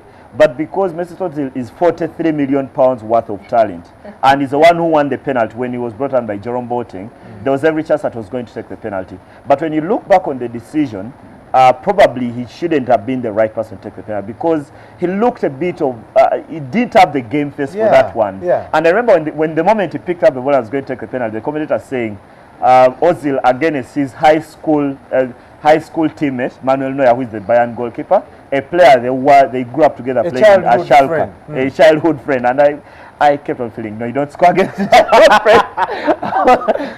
But that was a bit of the other things. I thought it was always going to be very hard. And I remember yesterday when we were on television at 1:30, I said, I think it will take a miracle for Bayern not to beat Arsenal home and away. For me, Bayern have been the strongest side in Europe. Now, even the strongest sides lose. But then you've got to take your chances. Mesut Ozil doesn't score. Then Bayern have a penalty and miss it because Alaba missed his also, hit it on the post. And then thereafter, Arsenal have a man sent off. And then it was downhill. Bayern could just have strolled through the game. Yes. They could get the position to 80. They only managed 70. And in that kind of sense, I have a feeling that Arsenal will be kicking themselves about that only one moment. Because I thought they played very well. Bayern could rip apart any team that is playing with 10 men in the second half. They could score 5. Arsenal conceded only 2. Arsenal conceded only 2. Right. The tougher thing is that everyone will look at it. Can Arsenal come back from this? Of course, there's a lot of positivity about the Arsenal. Is that last year they traveled to Germany and won the game by 2-0. But that was Juppe Heynckes who probably lowered his guard. Now, the way I know Pep Guardiola is a perfectionist. He won't want to let Arsenal get an inch of this game. So I'm actually going for an even bigger scoring margin when they travel to Germany, because the moment Bayern got this result, they'll be feeling very confident. Frank Ribery will be back into the side, and that would mean more pace down the left because they struggled without the pace of Ribery. They only had Robben on one other side. And then I thought also the selection, the midfield was a bit placid. They didn't control the game, especially when they were down, when they were 11 against 11. And I remember in the first 20 minutes, probably Arsenal were the better side for me. Jerome Boateng was all over the place, got a yellow card, gave away penalty.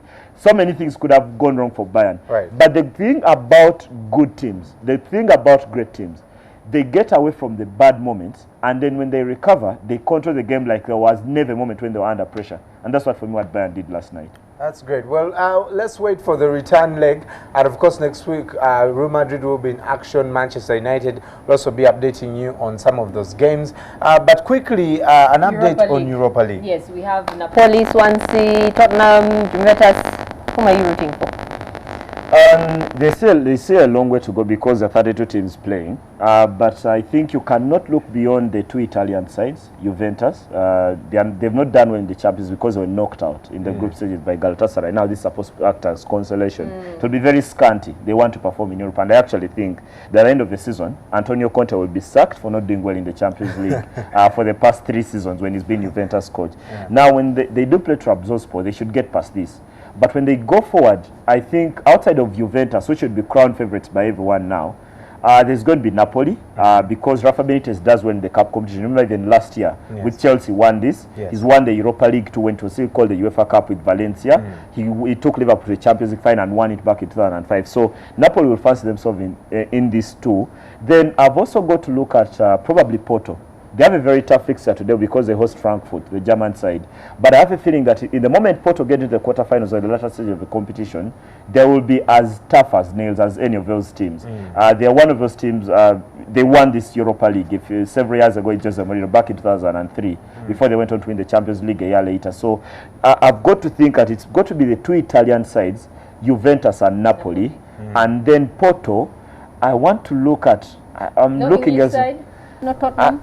I don't think Tottenham will have the appetite for this because they are more worried about getting the Champions League. I don't think they'll play with that kind of appetite. You know, the 6-course meal we had, you could have probably stopped at three at the third course. Now, for me, Tottenham might stop at the third course because I don't think they have the appetite. The preoccupation, the reason they sacked FVB, the reason they got Tim Shaudin is to finish fourth, not to win the Europa League. And I remember they did very well in this competition, but that didn't count for anything because they played up to the quarter. They are focused on the big. They want to go to the Champions because there's a lot of money. If you look at the disparity in terms of finances that you get, for example, winning the Champions League and winning the Europa League, you wouldn't fault any manager for trying to win the Champions more than the Europa. Teams are getting £65 million a year for just doing well in Europe. Now, for the Europa League, you get about £15 million. So if you do the opportunity cost, if you're Tottenham, you're thinking it's better to chase Liverpool and catch them in fourth than try to compete with Tottenham. Well, you can talk more sport with Isma at 1:30 p.m. on Omumuli, and of course Sports Bar that's hosted by Patrick Kanyomozi, former Goroda promoter Patrick Kanyomozi. That's the one thing I remember him for. At 10:30 p.m. every Monday, live at Club Silk. Before we leave you, here is your African proverb.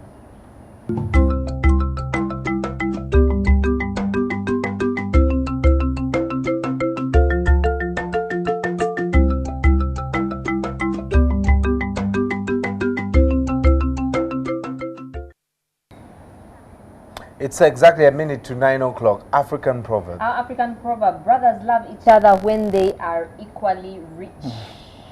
This is a proverb Africa needs to preach and raise highest, because I've always thought, being a student of economics at university, I learned that the biggest problem in Africa is dependency ratio, and because we have such wide extended families, it's part when they're equally rich. You know, when you see someone who, when you walk into him, probably your office or your shop or your taxi, you're thinking they need help. You won't love them as much, because the moment you see them, you're thinking, oh, I not chayagara. And then you love them more if you come and the conversation is about everything that is good with him and not something. It's probably, this is the best proverb in Africa. What about if you're both poor? You love each other in that situation. Probably that counts too. And vice versa. The proverbs have and vice versa. But because we used to have that a lot in school, especially in economics, you say and vice versa. So Africans love themselves, love each other when they're equally poor, and vice versa. And vice versa. Well, send us any African proverb that you'd like to feature on the show, and we'll profile it and of course interpret it. And a couple of messages on Facebook, someone being sarcastic. How about saying funeral services for Arsenal, the barrier arrangements? You'll eat your words when we beat Bayern 4-0 at Allianz Arena. Yes, you wait. Arsenal lost the confidence after a red card and went back to defend. And someone here talking about the Friday Night Live. And of course, we want to thank you so much for staying with us. The page is right now at 6,189 people that are liking our page. Keep those numbers going up. Invite your friends to like this page. Let's keep those conversations going on online. You can also follow us on Twitter at morning at NTV. And of course, send the SMS to 6565. We'll be calling the winners of the beautiful HTC Desire 300 at 12 o'clock. It might be you. And tomorrow they'll be here to get their goodies. And of course, District Edition live from Mbale starts today. Join us as we share with you some of the complexities of one of the cleanest cities in this country, but also the home of Mbalu. Yeah, and I'm told this year is there. Yeah. I actually did spend some years in Mbali, and I remember growing up and following the Mbalu Kadodi sound. And my dad would be very angry. So Morris Mugisha, Solomon Serwanja, all these guys are there. Emma Teko, all the guys are on standby there. We'll probably talk to them in the morning. And Bera Nafe, Yogera Nafe, also live from Mbari, is standby for that during our news at 7 o'clock they will be coming to you live. And wow, it's going to be an awesome day. I'm recovering from our loss, but who cares? I got out of bed and the devil is saying, oh crap, he's back. So let's meet you tomorrow. Have a fantastic day.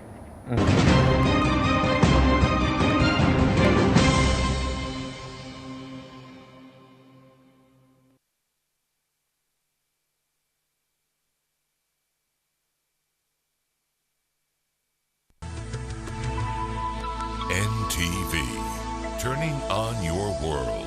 Today is the day you have made. I will rejoice and be glad in it. You are the one true God. How great is our God. Surrounded by the favor of the Lord. Ladies and gentlemen, Jesus came to set you free and to be free indeed. In life, you don't wait. Yeah. There are certain times where you wait for certain decisions, but when it comes to taking action and choices, you have to move. Jesus Christ found me, and he actually asked me a question, whether I wanted to live or to die. Every day of my life was struggling. It's just that God has given me this kind of hope. GXP every Sunday only on NTV, your official inspiration station. On the next episode of Deception. Then why am I not getting pregnant? Gwekan! Okolachiwana! Lillian, she's here to see me. You threw me out because you didn't want me to have anything to do with you or to work with you. So why now? Why? Forget about that. Well, when yourself, Chris and Leah are thrown into jail, I don't want you to come, crying that I didn't give you a chance. Chris slept with me and cheated on you. You see, men like Chris will never respect their women. So you just leave him. I came to see you. Deception.